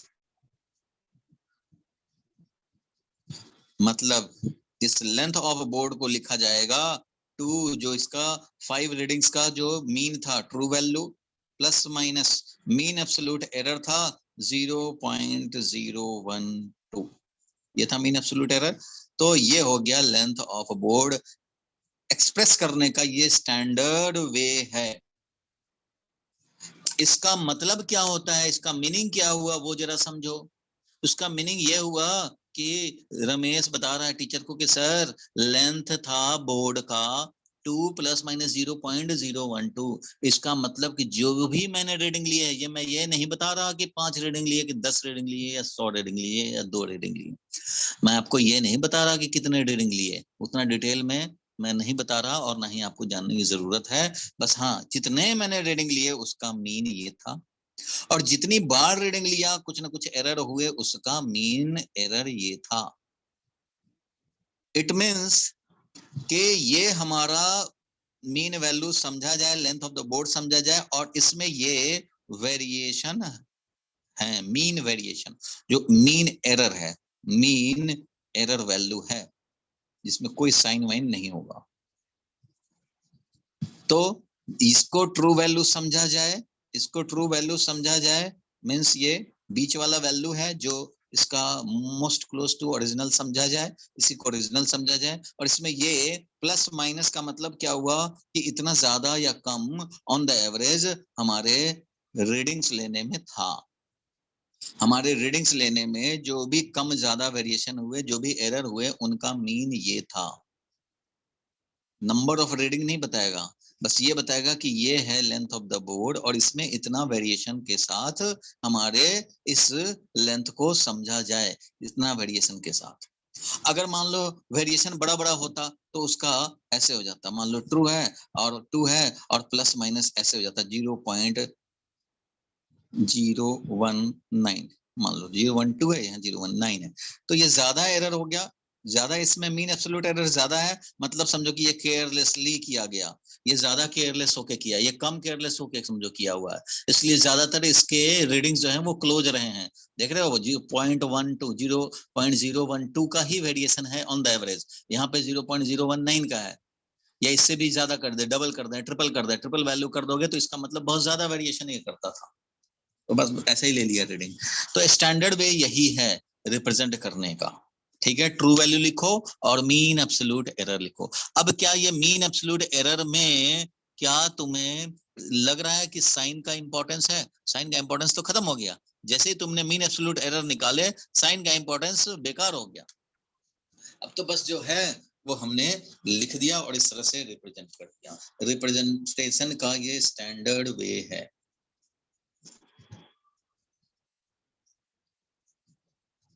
Standard way to represent any measurement. Measurement को जब एक्सप्रेस करते हैं तो ये नहीं बताते कि कितने रीडिंग लिए हैं मैंने, बस ये है ट्रू वैल्यू, ये है mean absolute error, means on the average हमने इतना एरर किए हैं। बोलो भाई, यहां तक क्लियर है? Yes sir. अब सारे लोग क्या करेंगे, जिसने कुछ नहीं लिखा है अब तक, वो कम से कम 2 पेज छोड़ करके और ये लिख लेंगे जितना तुम्हें दिख रहा है मीन एब्सोल्यूट एरर से। ठीक है, ये तो इतना लिखो, कम से कम कुछ तो खोपड़ी में जाए। थोड़ा सा पेन चलेगा तो पेन में जंग कम लगेगी, इतना तो कम से कम लिखो। मीन एब्सोल्यूट एरर से तुम लिखो फटाफट। मीन एब्सोल्यूट एरर का फॉर्मूला एक हो गया तुम्हारा, डेल्टा L1 प्लस डेल्टा। ये था मीन एब्सोल्यूट एरर हमारे मेजरमेंट में, और ये 2 था इसका ट्रू वैल्यू। तो ये जो आएगा इसको बोलेंगे फ्रैक्शनल एरर और रिलेटिव एरर। तो ये कितना आ जाएगा बोलो? 0.006। ये आ गया तुम्हारा रिलेटिव और फ्रैक्शनल एरर। ये आ गया रिलेटिव एरर और फ्रैक्शनल एरर। अब इसका मीनिंग भी मैं समझाऊंगा कि इसका मीनिंग क्या इंटरप्रेट किया जाए। रिलेटिव या फ्रैक्शनल एरर आया इतना, तो इसका मीनिंग क्या समझा जाए। फिलहाल फॉर्मूला बता रहा हूँ। परसेंट एरर क्या होता है, तो परसेंटेज एरर, मान लो हमें लेंथ का जो मेजरमेंट किया उसका परसेंटेज एरर क्या हो, तो उसका mean absolute error divided by mean value यानी ट्रू वैल्यू, और मल्टीप्लाइड बाय 100%, ये होता है परसेंटेज एरर। मींस अभी के केस में हम लोगों का हो जाएगा कितना, तो ये मीन एब्सोल्यूट एरर था 0.012 डिवाइडेड बाय 2 था ओरिजिनल वैल्यू, और मल्टीप्लाइड बाय करेंगे 100, इतना परसेंट। तो ये तो वैल्यू ऑलरेडी 0.006 आ चुका था, मल्टीप्लाइड बाय 100 करेंगे, ये तो भाई 0.006 था, तो ये कितना मिल जाएगा हमें, तो 0.6, 100 से 20 आगे बढ़ गया, 0.6% is the error. 0.6% is the error in the measurement of length. Percentage error in length ऐसे दिखाते हैं, ये कन्वेंशन ऐसे ही चल रहा है। परसेंटेज एल लिख दिया, मतलब percentage error in measurement of length, तो 0.6% ये आ गया। ये मीनिंग समझ, ये तुम्हें वैल्यू समझ में आया, मीनिंग तो अभी बताऊंगा। परसेंट एरर कैसे निकालेंगे भाई, तो परसेंट एरर ये हुआ fractional error multiplied by 100%। Fractional error multiplied by 100% is equal to percent error, इसी को बोलते हैं परसेंट एरर। ठीक है, this is known as percent error. चलो भाई इसको भी लिख लिया जाए, इसको भी लिख लिया जाए, फॉर्मूला तो कम से कम लिखा जाए।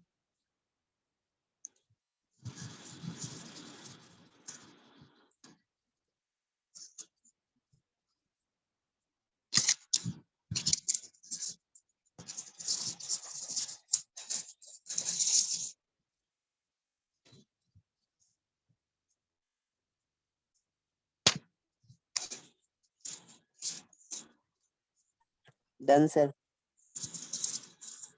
चलो यहाँ तक क्लियर है। अब मैं कुछ जो अभी बताया है कम से कम कुछ तो तुम्हें रिकैप या कहो लिखवा देता हूँ। यहाँ तक समझ गए होगे, तो इसके अकॉर्डिंगली आ गया 0.6% का एरर, 0.6% का एरर। अब इसका मैं मीनिंग थोड़ा बता दूं कि इन दोनों का मीनिंग क्या हुआ, ये दोनों टाइप के एरर का क्या मीनिंग हुआ, जरा उसको समझा जाए। देखो परसेंट एरर का मीनिंग क्या है और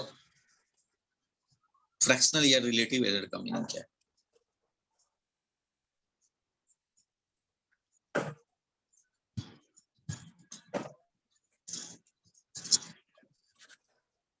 देखो भाई मीनिंग समझा जाए, वैल्यू तो आप कैलकुलेट कर लोगे, मीनिंग जरा समझते हैं। तो मीनिंग के लिए मैं चलता हूं भाई, रिलेटिव और फ्रैक्शनल एरर वो एरर है, देखो अभी हम लोगों ने देखा कि ओरिजिनल वैल्यू था हम लोगों का 2, लेंथ ऑफ बोर्ड मेजर किया था जिसका ओरिजिनल वैल्यू ट्रीट किया गया 2। ओरिजिनल वैल्यू फिर से रिमाइंड करा दूं कि ओरिजिनल वैल्यू क्या है, वो सिर्फ भगवान को पता है, इंसान को पता नहीं है। इंसान तो भाई अपना मेजरमेंट करने के बेसिस पे मेजरमेंट किया, बहुत सारे मेजरमेंट किया, मीन निकाला, उस बेसिस पे बोला कि this is more close to the original value, so it will be treated like original value, treated like original value but not original value. इंसान के बस में है ही नहीं कि एग्जैक्ट वैल्यू बता। सिर्फ अंदाजा लगा सकते हैं, क्लेम कर सकते हैं more close to accurate value. तो ये ओरिजिनल है ये 2। इस ओरिजिनल में मीन एब्सोल्यूट एरर कितना हुआ भाई? तो 0.012 ये हुआ था, ये था 0.012, ये था मीन एब्सोल्यूट एरर। ठीक है, तो ये तो भाई जब ओरिजिनल 2 मीटर था, बोर्ड का लेंथ ओरिजिनल 2 मीटर था, means almost accurate value 2 metre पे इतना एरर है, यूनिटरी मेथड पढ़ा होगा। तो फ्रैक्शनल एरर ये कहता है भाई कि अगर ओरिजिनल ही 1 होता, ओरिजिनल 1 हो तो error for original equal to 1। तो ओरिजिनल 2 था तो एरर इतना हुआ, अगर हमारा ओरिजिनल ही 1 होता तो एरर कितना होता? तो वो एरर होता जो एरर आया है डिवाइडेड बाय जो ओरिजिनल है ये। तो इसी को बोलते हैं हम लोग फ्रैक्शनल एरर या रिलेटिव एरर। फ्रैक्शनल एरर इसी को बोलते हैं। फ्रैक्शनल एरर का मीनिंग या रिलेटिव एरर का मीनिंग समझा जाए कि ओरिजिनल 1 हो तो कितना एरर। तो यहाँ पे हम लोगों का आया था भाई, देखो 0.012 डिवाइडेड बाई 2 किया तो ये मिला तुम्हें fractional error, means error divided by original. तो ये मिला तुम्हें 0.006 ये मिला था। तो इसका मीनिंग समझेंगे कि अगर ओरिजिनल 1 होगा ना, ओरिजिनल 1 पे इतना एरर आएगा। फ्रैक्शनल एरर या रिलेटिव एरर का मतलब है पर ओरिजिनल 1, मींस ओरिजिनल अगर 1 होगा तो उसमें इतना डिफरेंस आएगा, ओरिजिनल 2 होगा तो इससे डबल एरर आएगा, ओरिजिनल 3 होगा तो इससे डबल एरर आएगा, डिफरेंस आएगा। तो पर यूनिट ओरिजिनल वैल्यू क्या है error is known as fractional error. और परसेंट एरर परसेंट मतलब 100, परसेंट एरर मतलब एरर पर 100 मतलब 100 ओरिजिनल हो तब एरर, तो इसको परसेंट एरर बोलते हैं। देखो भाई अगर हमारा ओरिजिनल ही 2 था तो 2 के कॉरस्पॉन्डिंग 0.012 एरर था। तो ओरिजिनल अगर 1 हो तो कितना होगा भाई? तो 0.012 डिवाइडेड बाई 2 था, लेकिन ओरिजिनल अगर 100 होता तो कितना एरर होता? तो 0.012 डिवाइडेड बाई 2 मल्टीप्लाइड बाई 100 इतना होता एरर।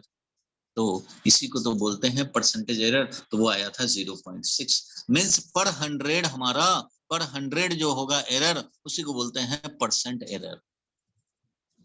परसेंट का एरर का मतलब है पर 100 एरर, 100 ओरिजिनल हो तो एरर या ऐसा बोल दें value of error when original were 100। ये मीनिंग समझ में आया क्या हुआ? परसेंटेज एरर का मीनिंग, फ्रैक्शनल एरर का मीनिंग क्लियर हुआ? फ्रैक्शनल एरर या relative error means error for original equal to 1। पर यूनिट ओरिजिनल के लिए जो एरर होगा उसको बोलेंगे। अभी भाई लेंथ ऑफ बोर्ड 2 था तब ना तुमने इतना एरर किया, अगर लेंथ ही 1 होता तो एरर इसका हाफ होता, ये होता। तो फ्रैक्शनल एरर या relative error is error when original is 1। Percentage error क्या है भाई? तो error when original were 100, original अगर 100 होता तो जो एरर होता उसको परसेंट एरर बोलते हैं। मीनिंग वाइज कैलकुलेशन कैसे करेंगे? तो कैलकुलेशन तो देख ही रहे हो भाई, चाहो तो तुम अगर भूल भी जाओ फॉर्मूला तो तुम्हें अगर मीनिंग पता है तो तुम कैलकुलेट कर लोगे। अच्छा फ्रैक्शनल एरर बोला जा रहा है निकालने को, तो फ्रैक्शनल एरर तो होता था पर यूनिट ओरिजिनल वैल्यू का एरिया, ओरिजिनल वैल्यू 1 हो तब एरर। तो यहाँ पे तो देख रहे हैं भाई ओरिजिनल इतना है तो एरर ये है, तो 1 होगा तो कितना होगा? तो ये है, तो यही हमारा फ्रैक्शनल एरर हो गया, ये वाला हो गया फ्रैक्शनल एरर। और पर ओरिजिनल 100 अगर होता तो कितना होता? तो this is called percentage error. तो मीनिंग वाइज समझ गए भाई? बोलो विवेक समझे? Yes sir. कोई परेशानी हो किसी को बता दे भाई, क्लियर है यहाँ तक? बता दो। इसको नोट भी कर लिया जाए। सर एक बार रिलेटिव बता दो। एक बार रिलेटिव एरर। हाँ, एक बार रिलेटिव एरर देखो। रिलेटिव या फ्रैक्शनल एरर, रिलेटिव का मतलब है कुछ रेफरेंस होगा। रिलेटिव जैसे होता है रिलेटिव डेंसिटी, मतलब वाटर के डेंसिटी के रेफरेंस में कितना टाइम्स ज्यादा। रिलेटिव समझते हैं हम लोग। रिलेटिव का मतलब विद रिस्पेक्ट टू समथिंग, उसको बोलते हैं रिलेटिव। तो रिलेटिव एरर का मतलब है कि रिलेटिव टू वन कितना error. Relative to standard, standard one समझा गया। तो रिलेटिव टू वन को स्टैंडर्ड समझते हैं या 100 को समझते हैं। सबको इतना तो कॉमन सेंस सब लोग आ सकते हैं कि हम लोग 1 को या 100 को हम लोग एक रेफरेंस बनाते हैं। तो रिलेटिव एरर मतलब व्हेन ओरिजिनल वाज 1 तब क्या एरर होगा। तो देखा तुमने कि बोर्ड का लेंथ तो ओरिजिनल हमारा 2 ट्रीट किया गया था, 2 था मीन वैल्यू। तो जब 2 बोर्ड का लेंथ था तो इतना एरर आया। तो ओरिजिनल लेंथ अगर 1 होता तो कितना एरर आता, तो ये आता भाई। तो ये आता, तो यही हमारा हो गया रिलेटिव या फ्रैक्शनल एरर। 0.012 डिवाइडेड बाई ये original value. Mean absolute error divided by true value. Mean absolute error divided by true value. Relative error को मीनिंग वाइज अगर हम लोग लिंक करना चाहते हैं तो सिंपल सा बात है भाई कि जब ओरिजिनल 1 होगा तो कितना error. Error for original equal to 1 is known as relative और फ्रैक्शनल एरर। कैसे निकालेंगे, तो यूनिटरी मेथड से निकाल लेंगे। सिंस 2 ओरिजिनल पे इतना एरर है तो 1 होगा तो कितना एरर है, मिल जाएगा हमें। परसेंट एरर नाम से क्लियर है। Percent, cent means 100, percent error मतलब पर 100 एरर, पर 100 एरर। ओरिजिनल अगर 100 होता तो कितना एरर, ओरिजिनल अगर 100 होता तो कितना एरर, यानी कि value of error when original were 100। और ये हो गया value of error when original is 1, ऐसा बोल सकते हैं। तो नोट कर लेंगे भाई, सारे लोग नोट कर लेंगे एक बार। फिर भी नोट करने के बाद डाउट रह जाएगा, फिर मैं उसको क्लियर करूंगा। पहले एक बार नोट कर लें यहां तक। ये मैं लिख दे रहा हूं, रिलेटिव एरर का मतलब है value of error when original is 1। Unity standard जो है, यूनिटी 1 होने पे कितना एरर इज रिलेटिव एरर।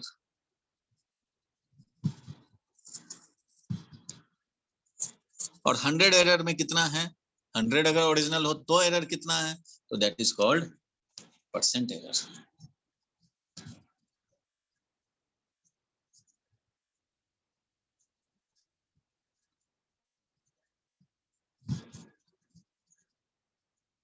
ये मीनिंग हम लोग समझ गए। लिखो भाई लिखो, सारे लोग लिखेंगे, कुछ तो लिखना जरूरी है। जो बचेंगे वो मैं नोट्स भेजूंगा तो आप व्हाट्सएप से फिर नोट कर लेना। प्रज्ञा क्लियर है? Yes sir. Rakshit? Yes sir clear है। सत्यम बोलो तुम। Yes sir clear. क्लियर है, नोट कर लो। श्याम शर्मा? श्याम शर्मा बोलो, क्लियर है यहाँ तक? Yes sir clear. Yes sir clear है, नोट भी कर लिया। नोट भी कर लिए, बहुत बढ़िया बहुत बढ़िया। सारे होशियार लोग आए हुए हैं लगता है ना। ऐसा ही होशियारी पूरे साल तक रखो। जितेश क्लियर है यहाँ तक? Yes sir. चलो बहुत बढ़िया। तो आगे बढ़े, नोट कर लिए होंगे सबने। जितेश क्लास के बाद फोन करेगा मुझे। Okay sir.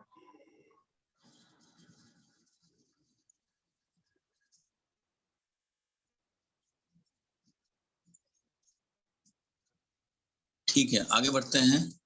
यशमान तुम भी फोन करना भाई क्लास के बाद। ओके चलो सर। आगे बढ़ता हूँ।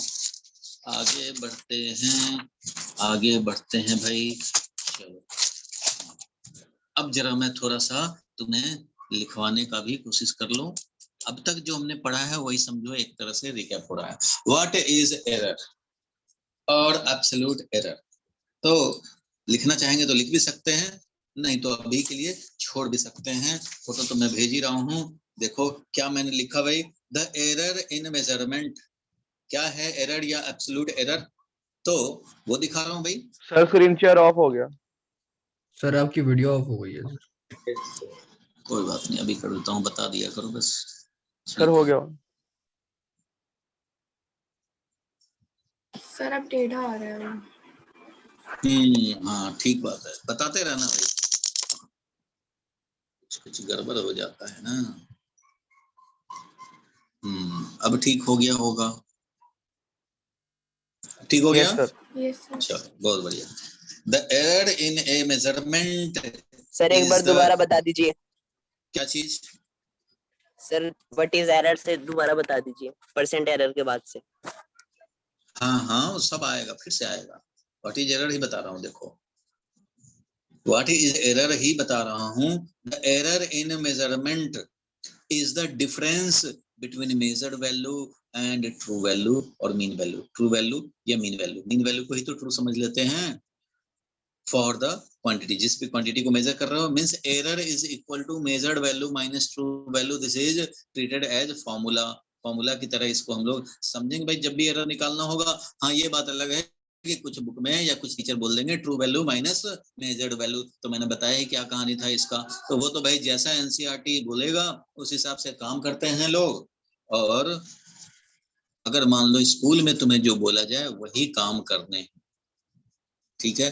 तो यहाँ पे देखो सिंबॉलिकली लिखा, डेल्टा L1 लिखो या डेल्टा ए लिखो। मान लो हमने लेंथ मेजर किया तब ने लेंथ की बात की, अगर टाइम मेजर करते तो डेल्टा T1 लिखते, डेल्टा T2 में लिखते। तो जो चीज मेजर कर, मान लो ए मेजर कर रहे हैं तो डेल्टा A1 मतलब error in A in first measurement, measured value minus true value, या बोल सकते हो measured value minus true value को A0 भी बोल सकते हो, ये है, ठीक है। ऐसे मैंने बताया। रिवर्स हो सकता है किसी बुक में या किसी टीचर के, स्कूल में टीचर अगर बोले तो कर लेना अपना रिवर्स, बट इसका इंपॉर्टेंस नहीं रह जाता, क्योंकि आगे जो भी डील करोगे वो सिर्फ मैग्नीट्यूड ही डील करेगा। क्लियर है, पहले बता दिया था, ओनली मैग्नीट्यूड से कंसर्न होगा हमारा, पॉजिटिव हो या निगेटिव हो। हम लोग निकालते हैं मीन एब्सोल्यूट एरर, याद होगा मीन एब्सोल्यूट एरर निकालते थे, और मीन एब्सोल्यूट एरर में डेल्टा L1 का मॉड, डेल्टा L2 का मॉड, डेल्टा L3 का मॉड, ऐसा ही करते थे भाई, मॉड ले लेकर के उसका मीन निकालते थे। एन रीडिंग लोगे तो एन रीडिंग का, तो मीन एब्सोल्यूट एरर ही आगे रिलेटिव एरर में या परसेंट एरर में यही काम आता है। और इवन लेंथ को अगर एक्सप्रेस भी करोगे, यानी किसी मेजरमेंट को एक्सप्रेस करोगे, तो true value plus minus mean absolute error ही तो लिखते हैं। ये मीन एब्सोल्यूट एरर होते हैं, पॉजिटिव निगेटिव एरर में आना वो यूजलेस है, बस डिफरेंस कितना आया, एरर का वैल्यू कितना है वो इंपॉर्टेंट है, साइन इंपॉर्टेंट नहीं है।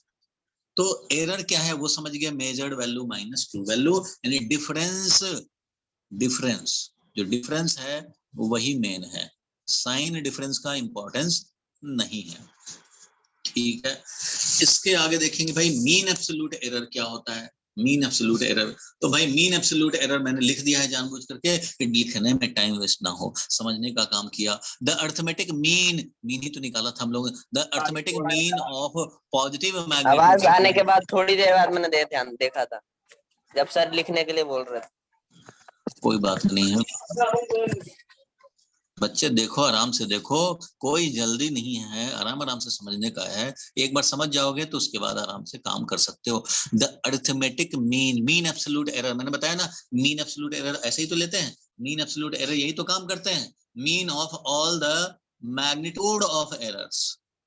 तो मीन एब्सोल्यूट एरर क्या हुआ भाई, इसको हम लोग फाइनल एब्सोल्यूट एरर भी बोलते हैं। अगर कोई बोले कि फाइनल एब्सोल्यूट एरर बताओ भाई, तो फाइनल एक का थोड़ी बताओगे, सबका जितने रीडिंग लिए हैं उसका मीन लेके बताओगे। कोई बोले कि अच्छा भाई फाइनली क्या एब्सोल्यूट एरर आया तुम्हारा, तो तुम बताओ, तो क्या बताओगे, फर्स्ट रीडिंग का एरर थोड़ी बताओगे, फर्स्ट रीडिंग का एब्सोल्यूट एरर थोड़ी बताओगे, ना सेकंड का ना थर्ड का, क्या करेंगे, मीन निकाल के बताएंगे। मीन एब्सोल्यूट एरर ही फाइनल एब्सोल्यूट एरर है। The arithmetic mean of positive magnitude of all the absolute error is called mean absolute error. Formula क्या बन जाएगा, डेल्टा A1, फर्स्ट मेजरमेंट में एरर का वैल्यू, सेकंड मेजरमेंट में error का value only, third measurement में भी एरर का वैल्यू ओनली, और उसी तरह से nth का डिवाइडेड बाय n करेंगे तो मिल जाएगा हमें मीन एब्सोल्यूट एरर, ठीक है, without considering sign of the absolute error. Absolute error का साइन बिल्कुल कंसिडर नहीं करते हैं, इसमें सबको पॉजिटिव समझते हैं। क्लियर है? लिखने वाले तो चाहे तो लिख भी सकते हैं, और वैसे मैं फोटो भेजूंगा ही। फाइनल रिजल्ट जो होता है मेजर वैल्यू का, final result of measure of a physical quantity, final result of measure of a physical quantity can be expressed as, इस तरह से अभी बताया था ना कि लेंथ को कैसे एक्सप्रेस किया, तो ट्रू वैल्यू ऐसे लिखो चाहे ऐसे लिखो, plus minus mean absolute error, mean absolute error ऐसे बोलते हैं। जैसे हम लोग के एग्जांपल में था, ये था 2 और प्लस माइनस 0.012, ये आया था length of the board, length of the board यही आया था। अब इसी के बेसिस पे हम लोग क्या करते थे, फ्रैक्शनल एरर निकालते थे। देखो भाई, लेंथ ऑफ बोर्ड हमने ऐसे लिखा, लेंथ ऑफ बोर्ड को ऐसे एक्सप्रेस करेंगे। नोबिता आया, अपना रीडिंग कितने लिए और दिखा दिया कि ये है हमारा expression for the length major. Clear है यहां तक? ठीक है भाई। अब रिलेटिव एरर जो मैंने बताया, रिलेटिव एरर, तो the ratio of mean absolute error and the true value of the physical quantity is called relative error. तो यही तो है भाई, रिलेटिव एरर को हम लोग क्या लिखेंगे, अगर आ गया स्कूल में 2 मार्क्स का what do you mean by relative error, तो यही लिखने पड़ेंगे। और ये हो गया, देखो क्या लिखेंगे, रिलेटिव एरर में 100% नहीं मल्टीप्लाई करेंगे, जब परसेंट करेंगे तो 100 से मल्टीप्लाई करेंगे। रिलेटिव एरर या फ्रैक्शनल एरर में इतना ही लिखेंगे, ठीक है, इतना ही लिखेंगे। परसेंट वाले में 100 से मल्टीप्लाई करेंगे। तो रिलेटिव एरर का दूसरा नाम क्या था, बोलो? Fractional error. Fractional error. तो फ्रैक्शनल एरर और रिलेटिव एरर ये है। इसको हम लोग लैंग्वेज में अगर लिखना चाहें तो लिखेंगे क्या भाई, तो mean absolute error, mean absolute error divided by क्या लिखेंगे, बोलो? मीन वैल्यू या ट्रू वैल्यू? भाई जितने भी रीडिंग लिए थे उसका मीन, ध्यान से समझो। फ्रैक्शनल एरर, फ्रैक्शनल एरर जो है वो mean absolute error divided by mean value.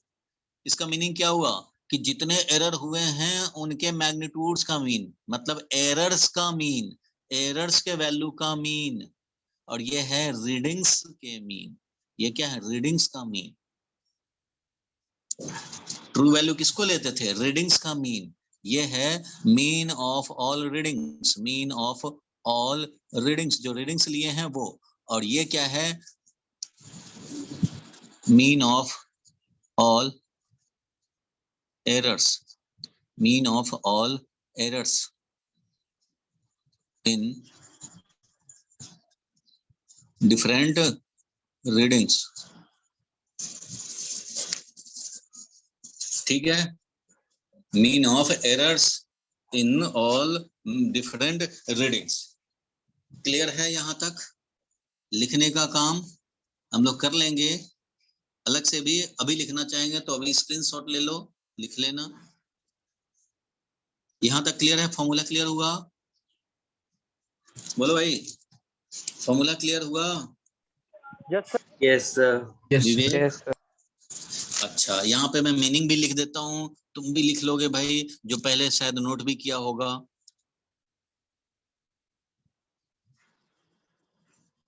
Fractional error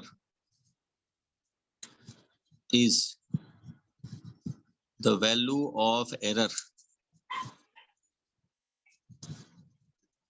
when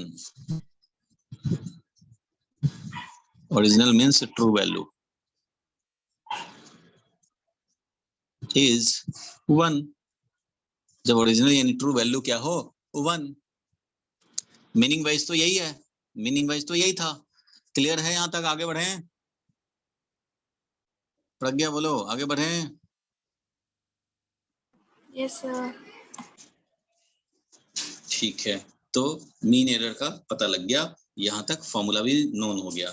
चलो आगे बढ़ते हैं, नेक्स्ट पे चलते हैं। तो नेक्स्ट पे तुम्हें दिखाऊं परसेंट एरर। इसी में 100 से मल्टीप्लाई करने की जरूरत थी। परसेंट एरर क्या हुआ,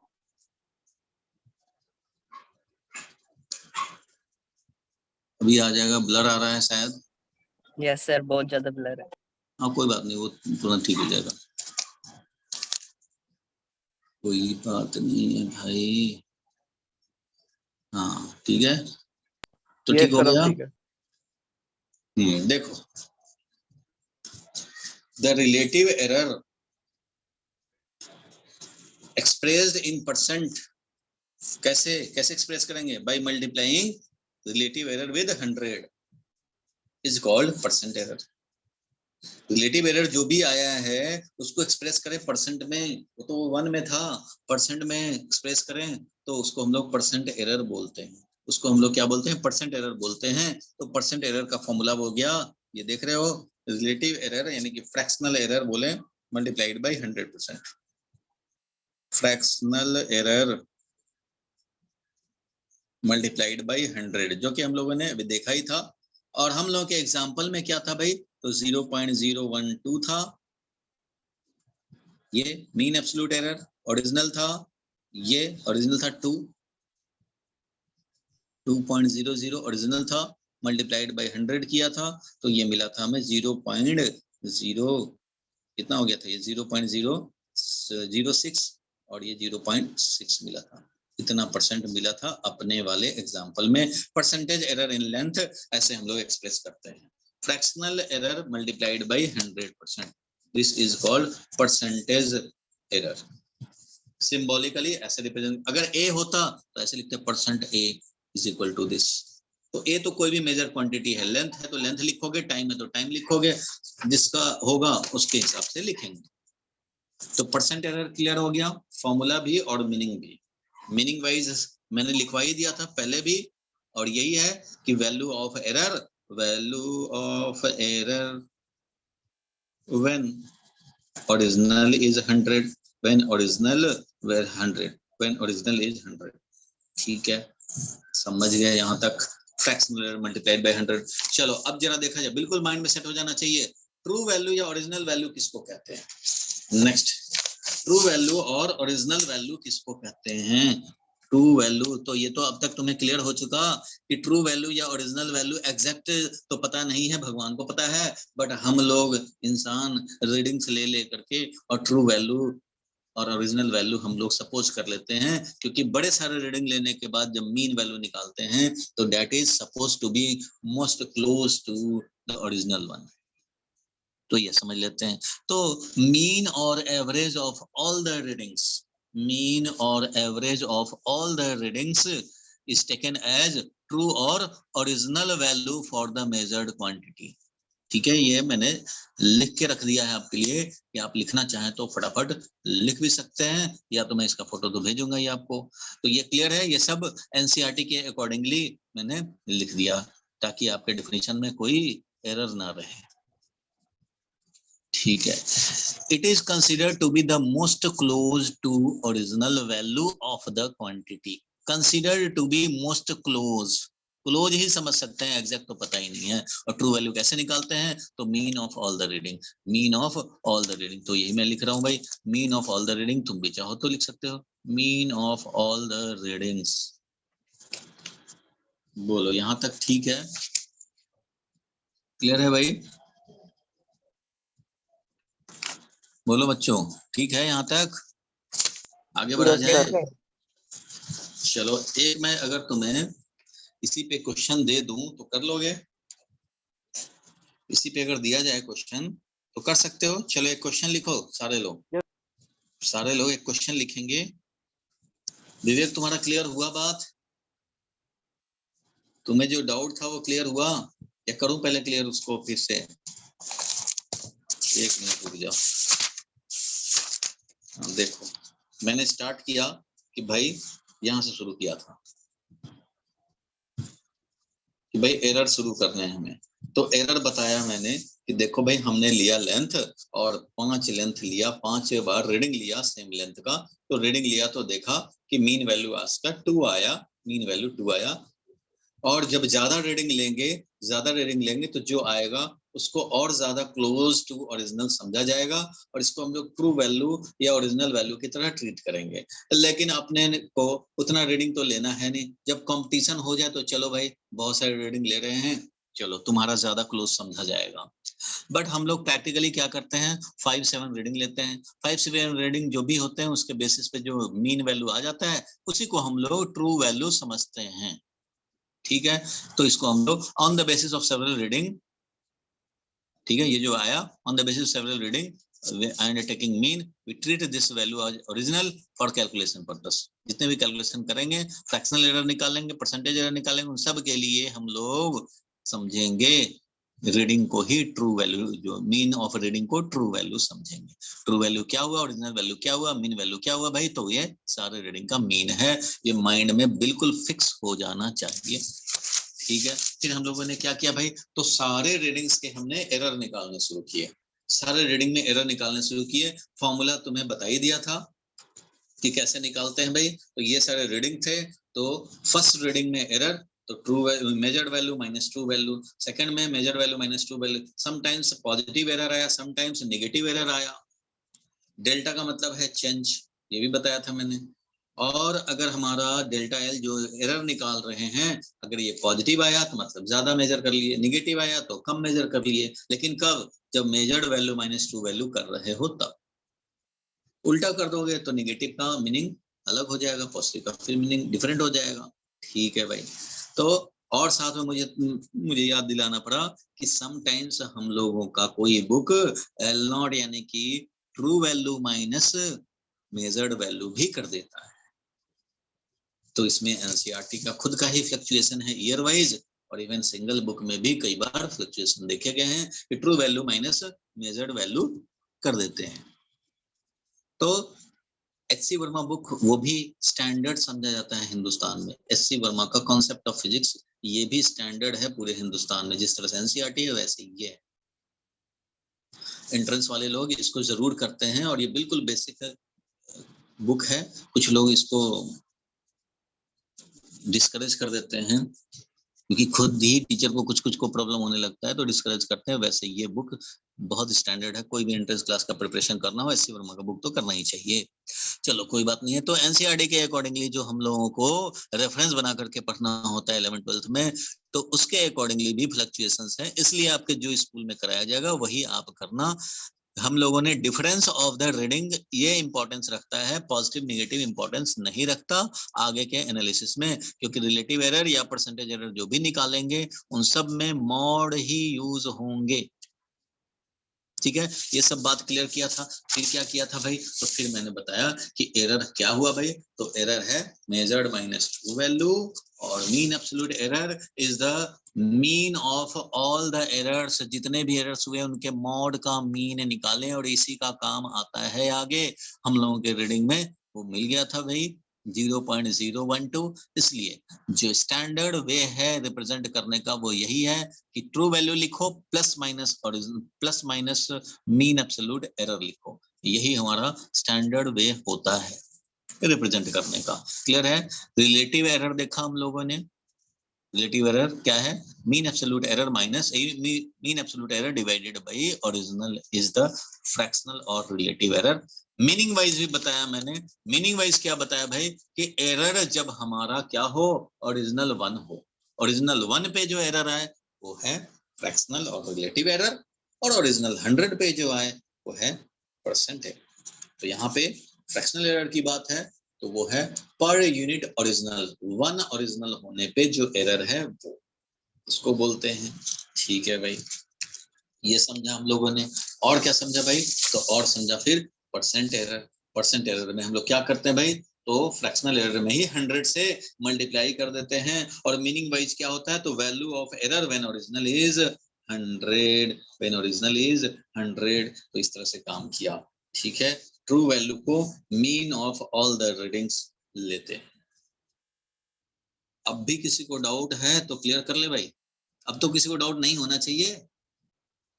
चलो ठीक है, अब एक क्वेश्चन जल्दी से लिखो और इसको सॉल्व करो, क्योंकि 10 मिनट टाइम के रह गए हैं। 10 मिनट में एक क्वेश्चन आप सॉल्व करो। देखो भाई, क्वेश्चन लिखो सारे लोग। तैयार हो? तैयार हो?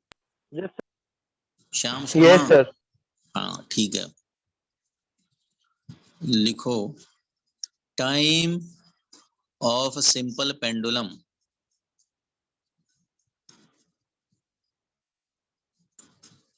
is taken with stopwatch. Time मतलब इसका टाइम पीरियड मेजर किए हैं, टाइम पीरियड एक ऑसिलेशन पूरा करने का टाइम पीरियड मेजर किए।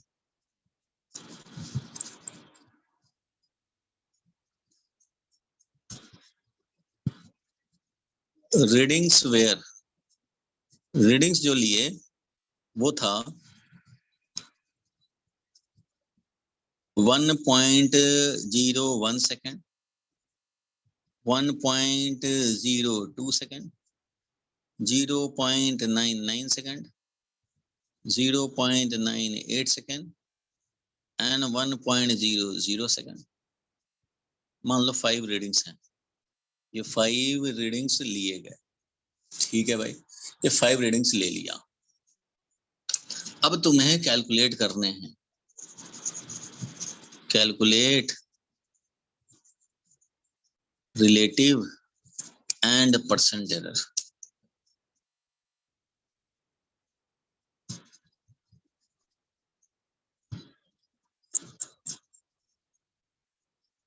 हम लोगों ने सिंपल पेंडुलम का टाइम पीरियड मेजर किया, समझो सिंपल पेंडुलम का टाइम पीरियड मेजर कर रहे हैं, उसके 5 रीडिंग दिखाए हम लोगों ने, और इसका निकाल दो relative error and percent error. Done sir. जल्दी करो सर रिलेटिव 1 आई है। रिलेटिव एरर 1 आ गया, 1 कैसे आ जाएगा भाई?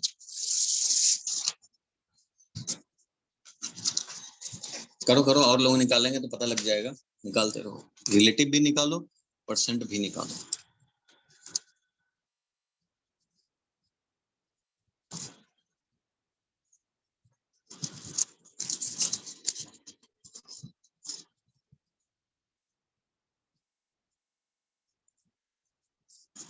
सबसे पहले तो तुमने क्या किया होगा भाई, ये तो T1 है, T2 है, T3 है, T4 है, तो सबसे पहले तुमने क्या निकाला होगा भाई? तो सबसे पहले निकाला होगा तुमने कि T का मीन क्या है, T0। तो भाई वो T1 plus T2 plus T3 plus T4 plus T5 ऐसा करोगे, डिवाइडेड बाई 5 रीडिंग है तो चलो 5 से डिवाइड करोगे, 10 रीडिंग होता तो 10 से डिवाइड करते, 5 है तो 5 से डिवाइड करेंगे। तो यही काम किया था तुमने, यही काम किया होगा इसमें, तो निकाला गया, तो ये आया तुम्हारा 1.00, ये तो ट्रू वैल्यू आया। अब हमें निकालना होगा एरर्स, तो भाई फर्स्ट टाइम में एरर निकालोगे, तो फर्स्ट टाइम में एरर निकालोगे तो कितना आया? तो भाई T1 माइनस T0 ऐसा करोगे, measured value minus true value कितना आया? 0.01 आया। सेकेंड वाले रीडिंग में जो एरर आया 0.02 का आया। थर्ड वाले रीडिंग में तुमने निकाला होगा भाई 0. थर्ड रीडिंग ये है 0.01 नेगेटिव में, चलो भाई 0.01 नेगेटिव में आया। फोर्थ रीडिंग में भी वैसे ही किया होगा, कितना आया? तो भाई माइनस 0.02 का आया। और फिफ्थ रीडिंग में कितना आया भाई? तो वो 0.00 का आया। कोई बात नहीं है, इतना आ गया। इनका जो यूनिट होगा ना, अगर मान लो तुम इसका एरर का यूनिट यहाँ लिखना चाहोगे तो वो भी क्या होगा? सेकंड ही होगा। क्यों? क्योंकि सेकंड में से मान लो 0.98 सेकंड में से 1 सेकंड सब्ट्रैक्ट करेंगे तो माइनस 0.2 सेकंड ही तो मिलेगा भाई। टाइम में टाइम ही तो सब्ट्रैक्ट होगा। 5 सेकंड में से 4 सेकंड सब्ट्रैक्ट करते हैं तो क्या मिलता है? 1 सेकंड ही तो मिलता है ना, 1 थोड़ी मिल जाएगा, 1 सेकंड मिलेगा। तो जैसा क्वांटिटी होता है इनका डिफरेंस का रिजल्ट भी वही आता है। तो इसलिए अगर हम लोग मीन एब्सोल्यूट एरर का ये एरर का अगर हम लोग यूनिट लिखें तो वो वही होगा जो क्वांटिटी टू बी मेजर्ड है। क्वांटिटी जो मेजर कर रहे हो उसका जो यूनिट है वही हमारा एरर का भी। तो ये सारे एरर्स मिले, समटाइम्स पॉजिटिव मिले, समटाइम्स नेगेटिव मिले, errors in different measurement, errors in different measurement मिला। लेकिन इसका तो काम होता नहीं है, हमें काम होता है किसका? Mean absolute error. Mean absolute error delta L बार लगा देते हैं। तो मीन एब्सोल्यूट एरर कैसे निकालोगे? डेल्टा टी, तो delta T1 plus delta T2 ऐसा ही करेंगे एंड सो ऑन चलता रहेगा। डिवाइडेड बाई 5 था, 5 करेंगे तो कितना मिलेगा भाई? सर 0.012। ये सब वही है ना, डेटा वैसा ही लिया हमने कि कैलकुलेट करना इजी रहे। 0.012 आया। यही आया finally? Yes sir, relative error भी यही आएगा और परसेंटेज 1.2% आएगा। तो रिलेटिव एरर आ गया delta T bar divided by T not, ये हुआ रिलेटिव एरर। ठीक है भाई, तो रिलेटिव एरर तो 0.012 डिवाइडेड बाई, यहाँ पे तो ओरिजिनल ही 1 है इसलिए ये 0.012 ही रह गया, but percentage error in time will be equal to, इसी में 100 से मल्टीप्लाई करोगे भाई, तो इसी में जब 100 से मल्टीप्लाई करेंगे तो क्या हो जाएगा? तो ये 1.2%। तो भाई 100 से हमने मल्टीप्लाई कर दिया, 1.2% हमें मिल गया आंसर।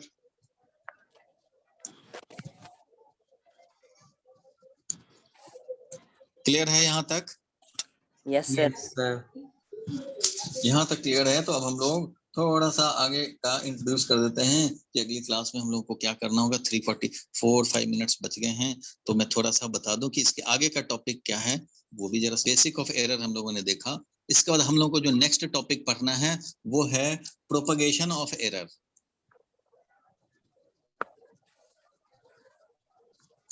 तो आप भी इसके आगे लिख लो प्रोपगेशन ऑफ एरर। जो पेज आपने 2 पेज छोड़ा होगा वो आज मैंने फोटो खींच के जो भेजूंगा तुम्हें व्हाट्सएप पे, उससे नोट कर लोगे।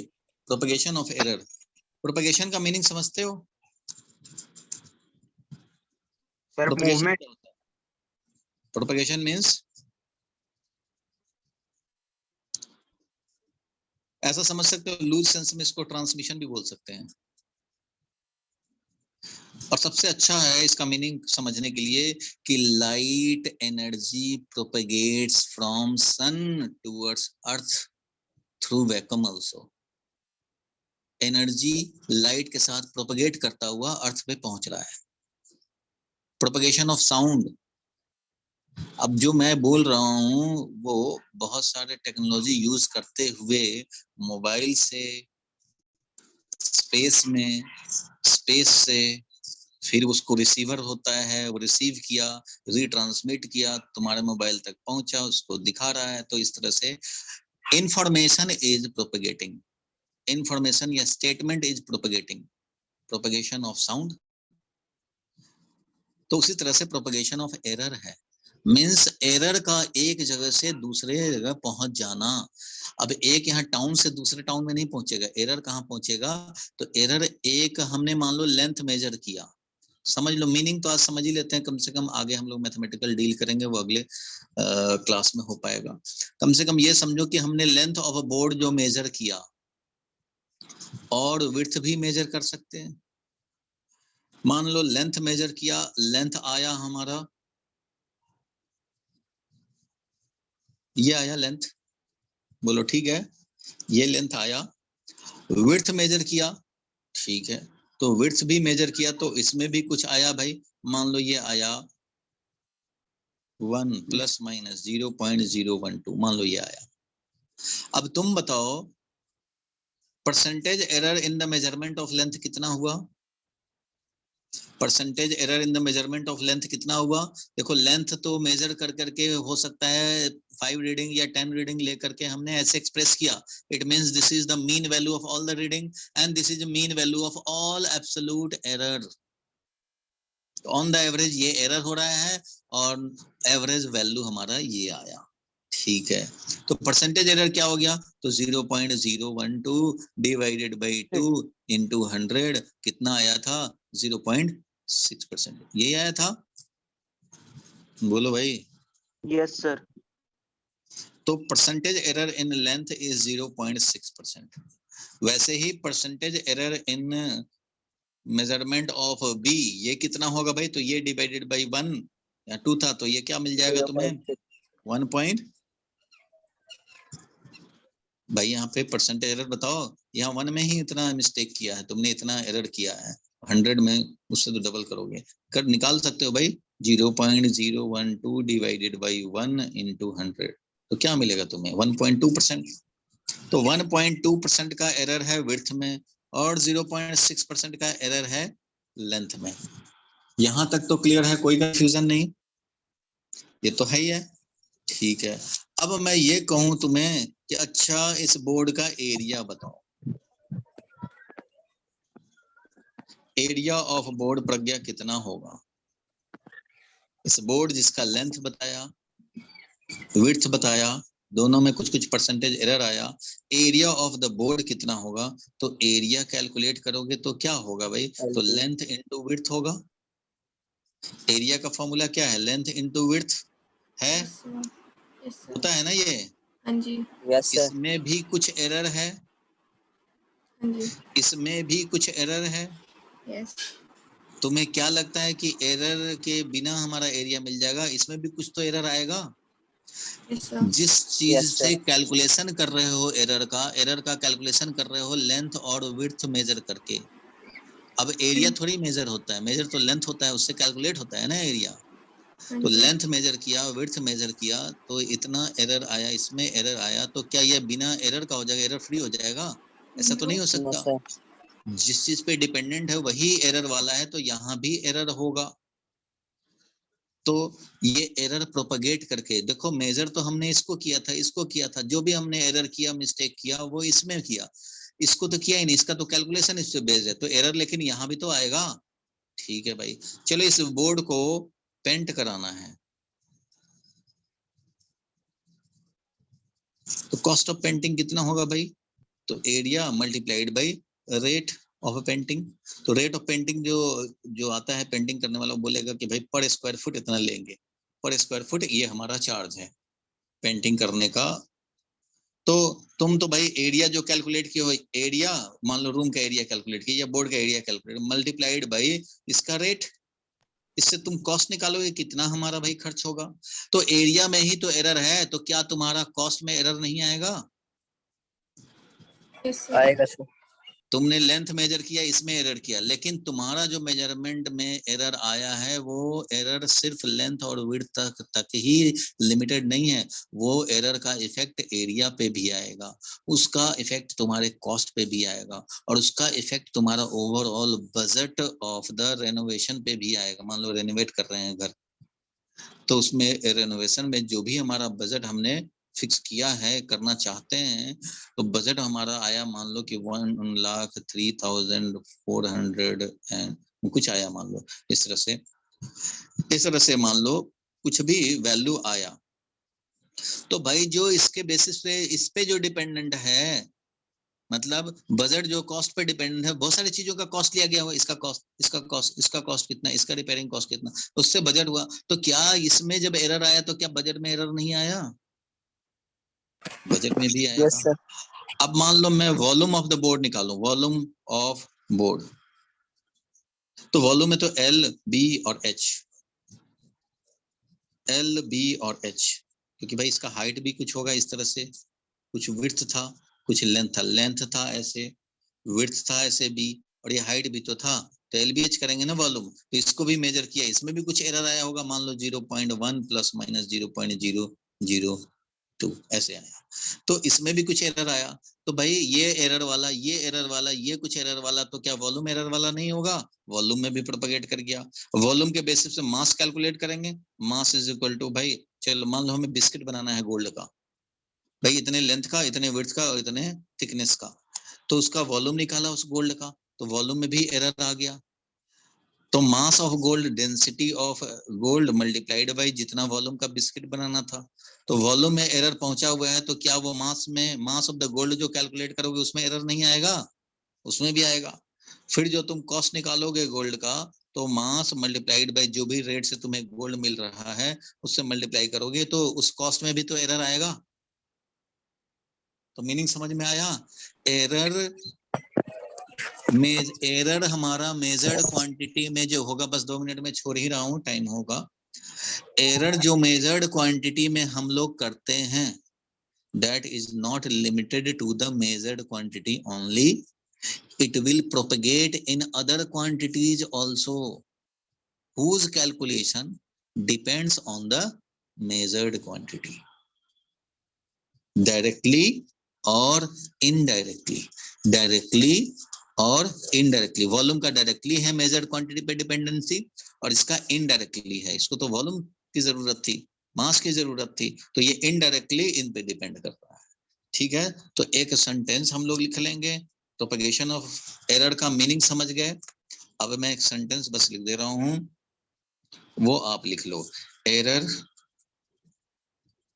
Made in the measurement,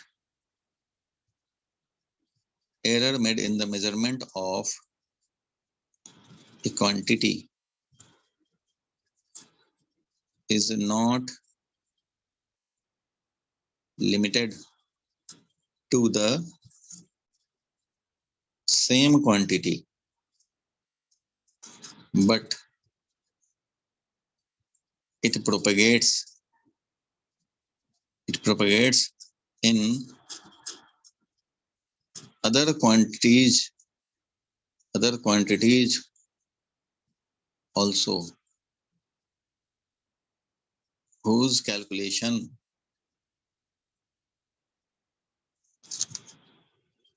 use measured quantity, जिसका कैलकुलेशन मेजर्ड क्वांटिटी यूज करता है। मेजर्ड क्वांटिटी डायरेक्टली और इनडायरेक्टली, जैसे भी यूज अगर किया तो उसमें भी एरर प्रोपगेट करेगा। इसके कुछ रूल्स हैं, रूल्स ऑफ प्रोपगेशन। कैसे प्रोपगेट करेगा propagation of error?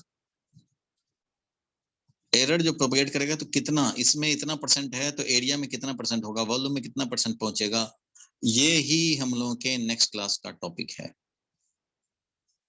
Next class का टॉपिक क्या है कि जो भी हमने एरर किया,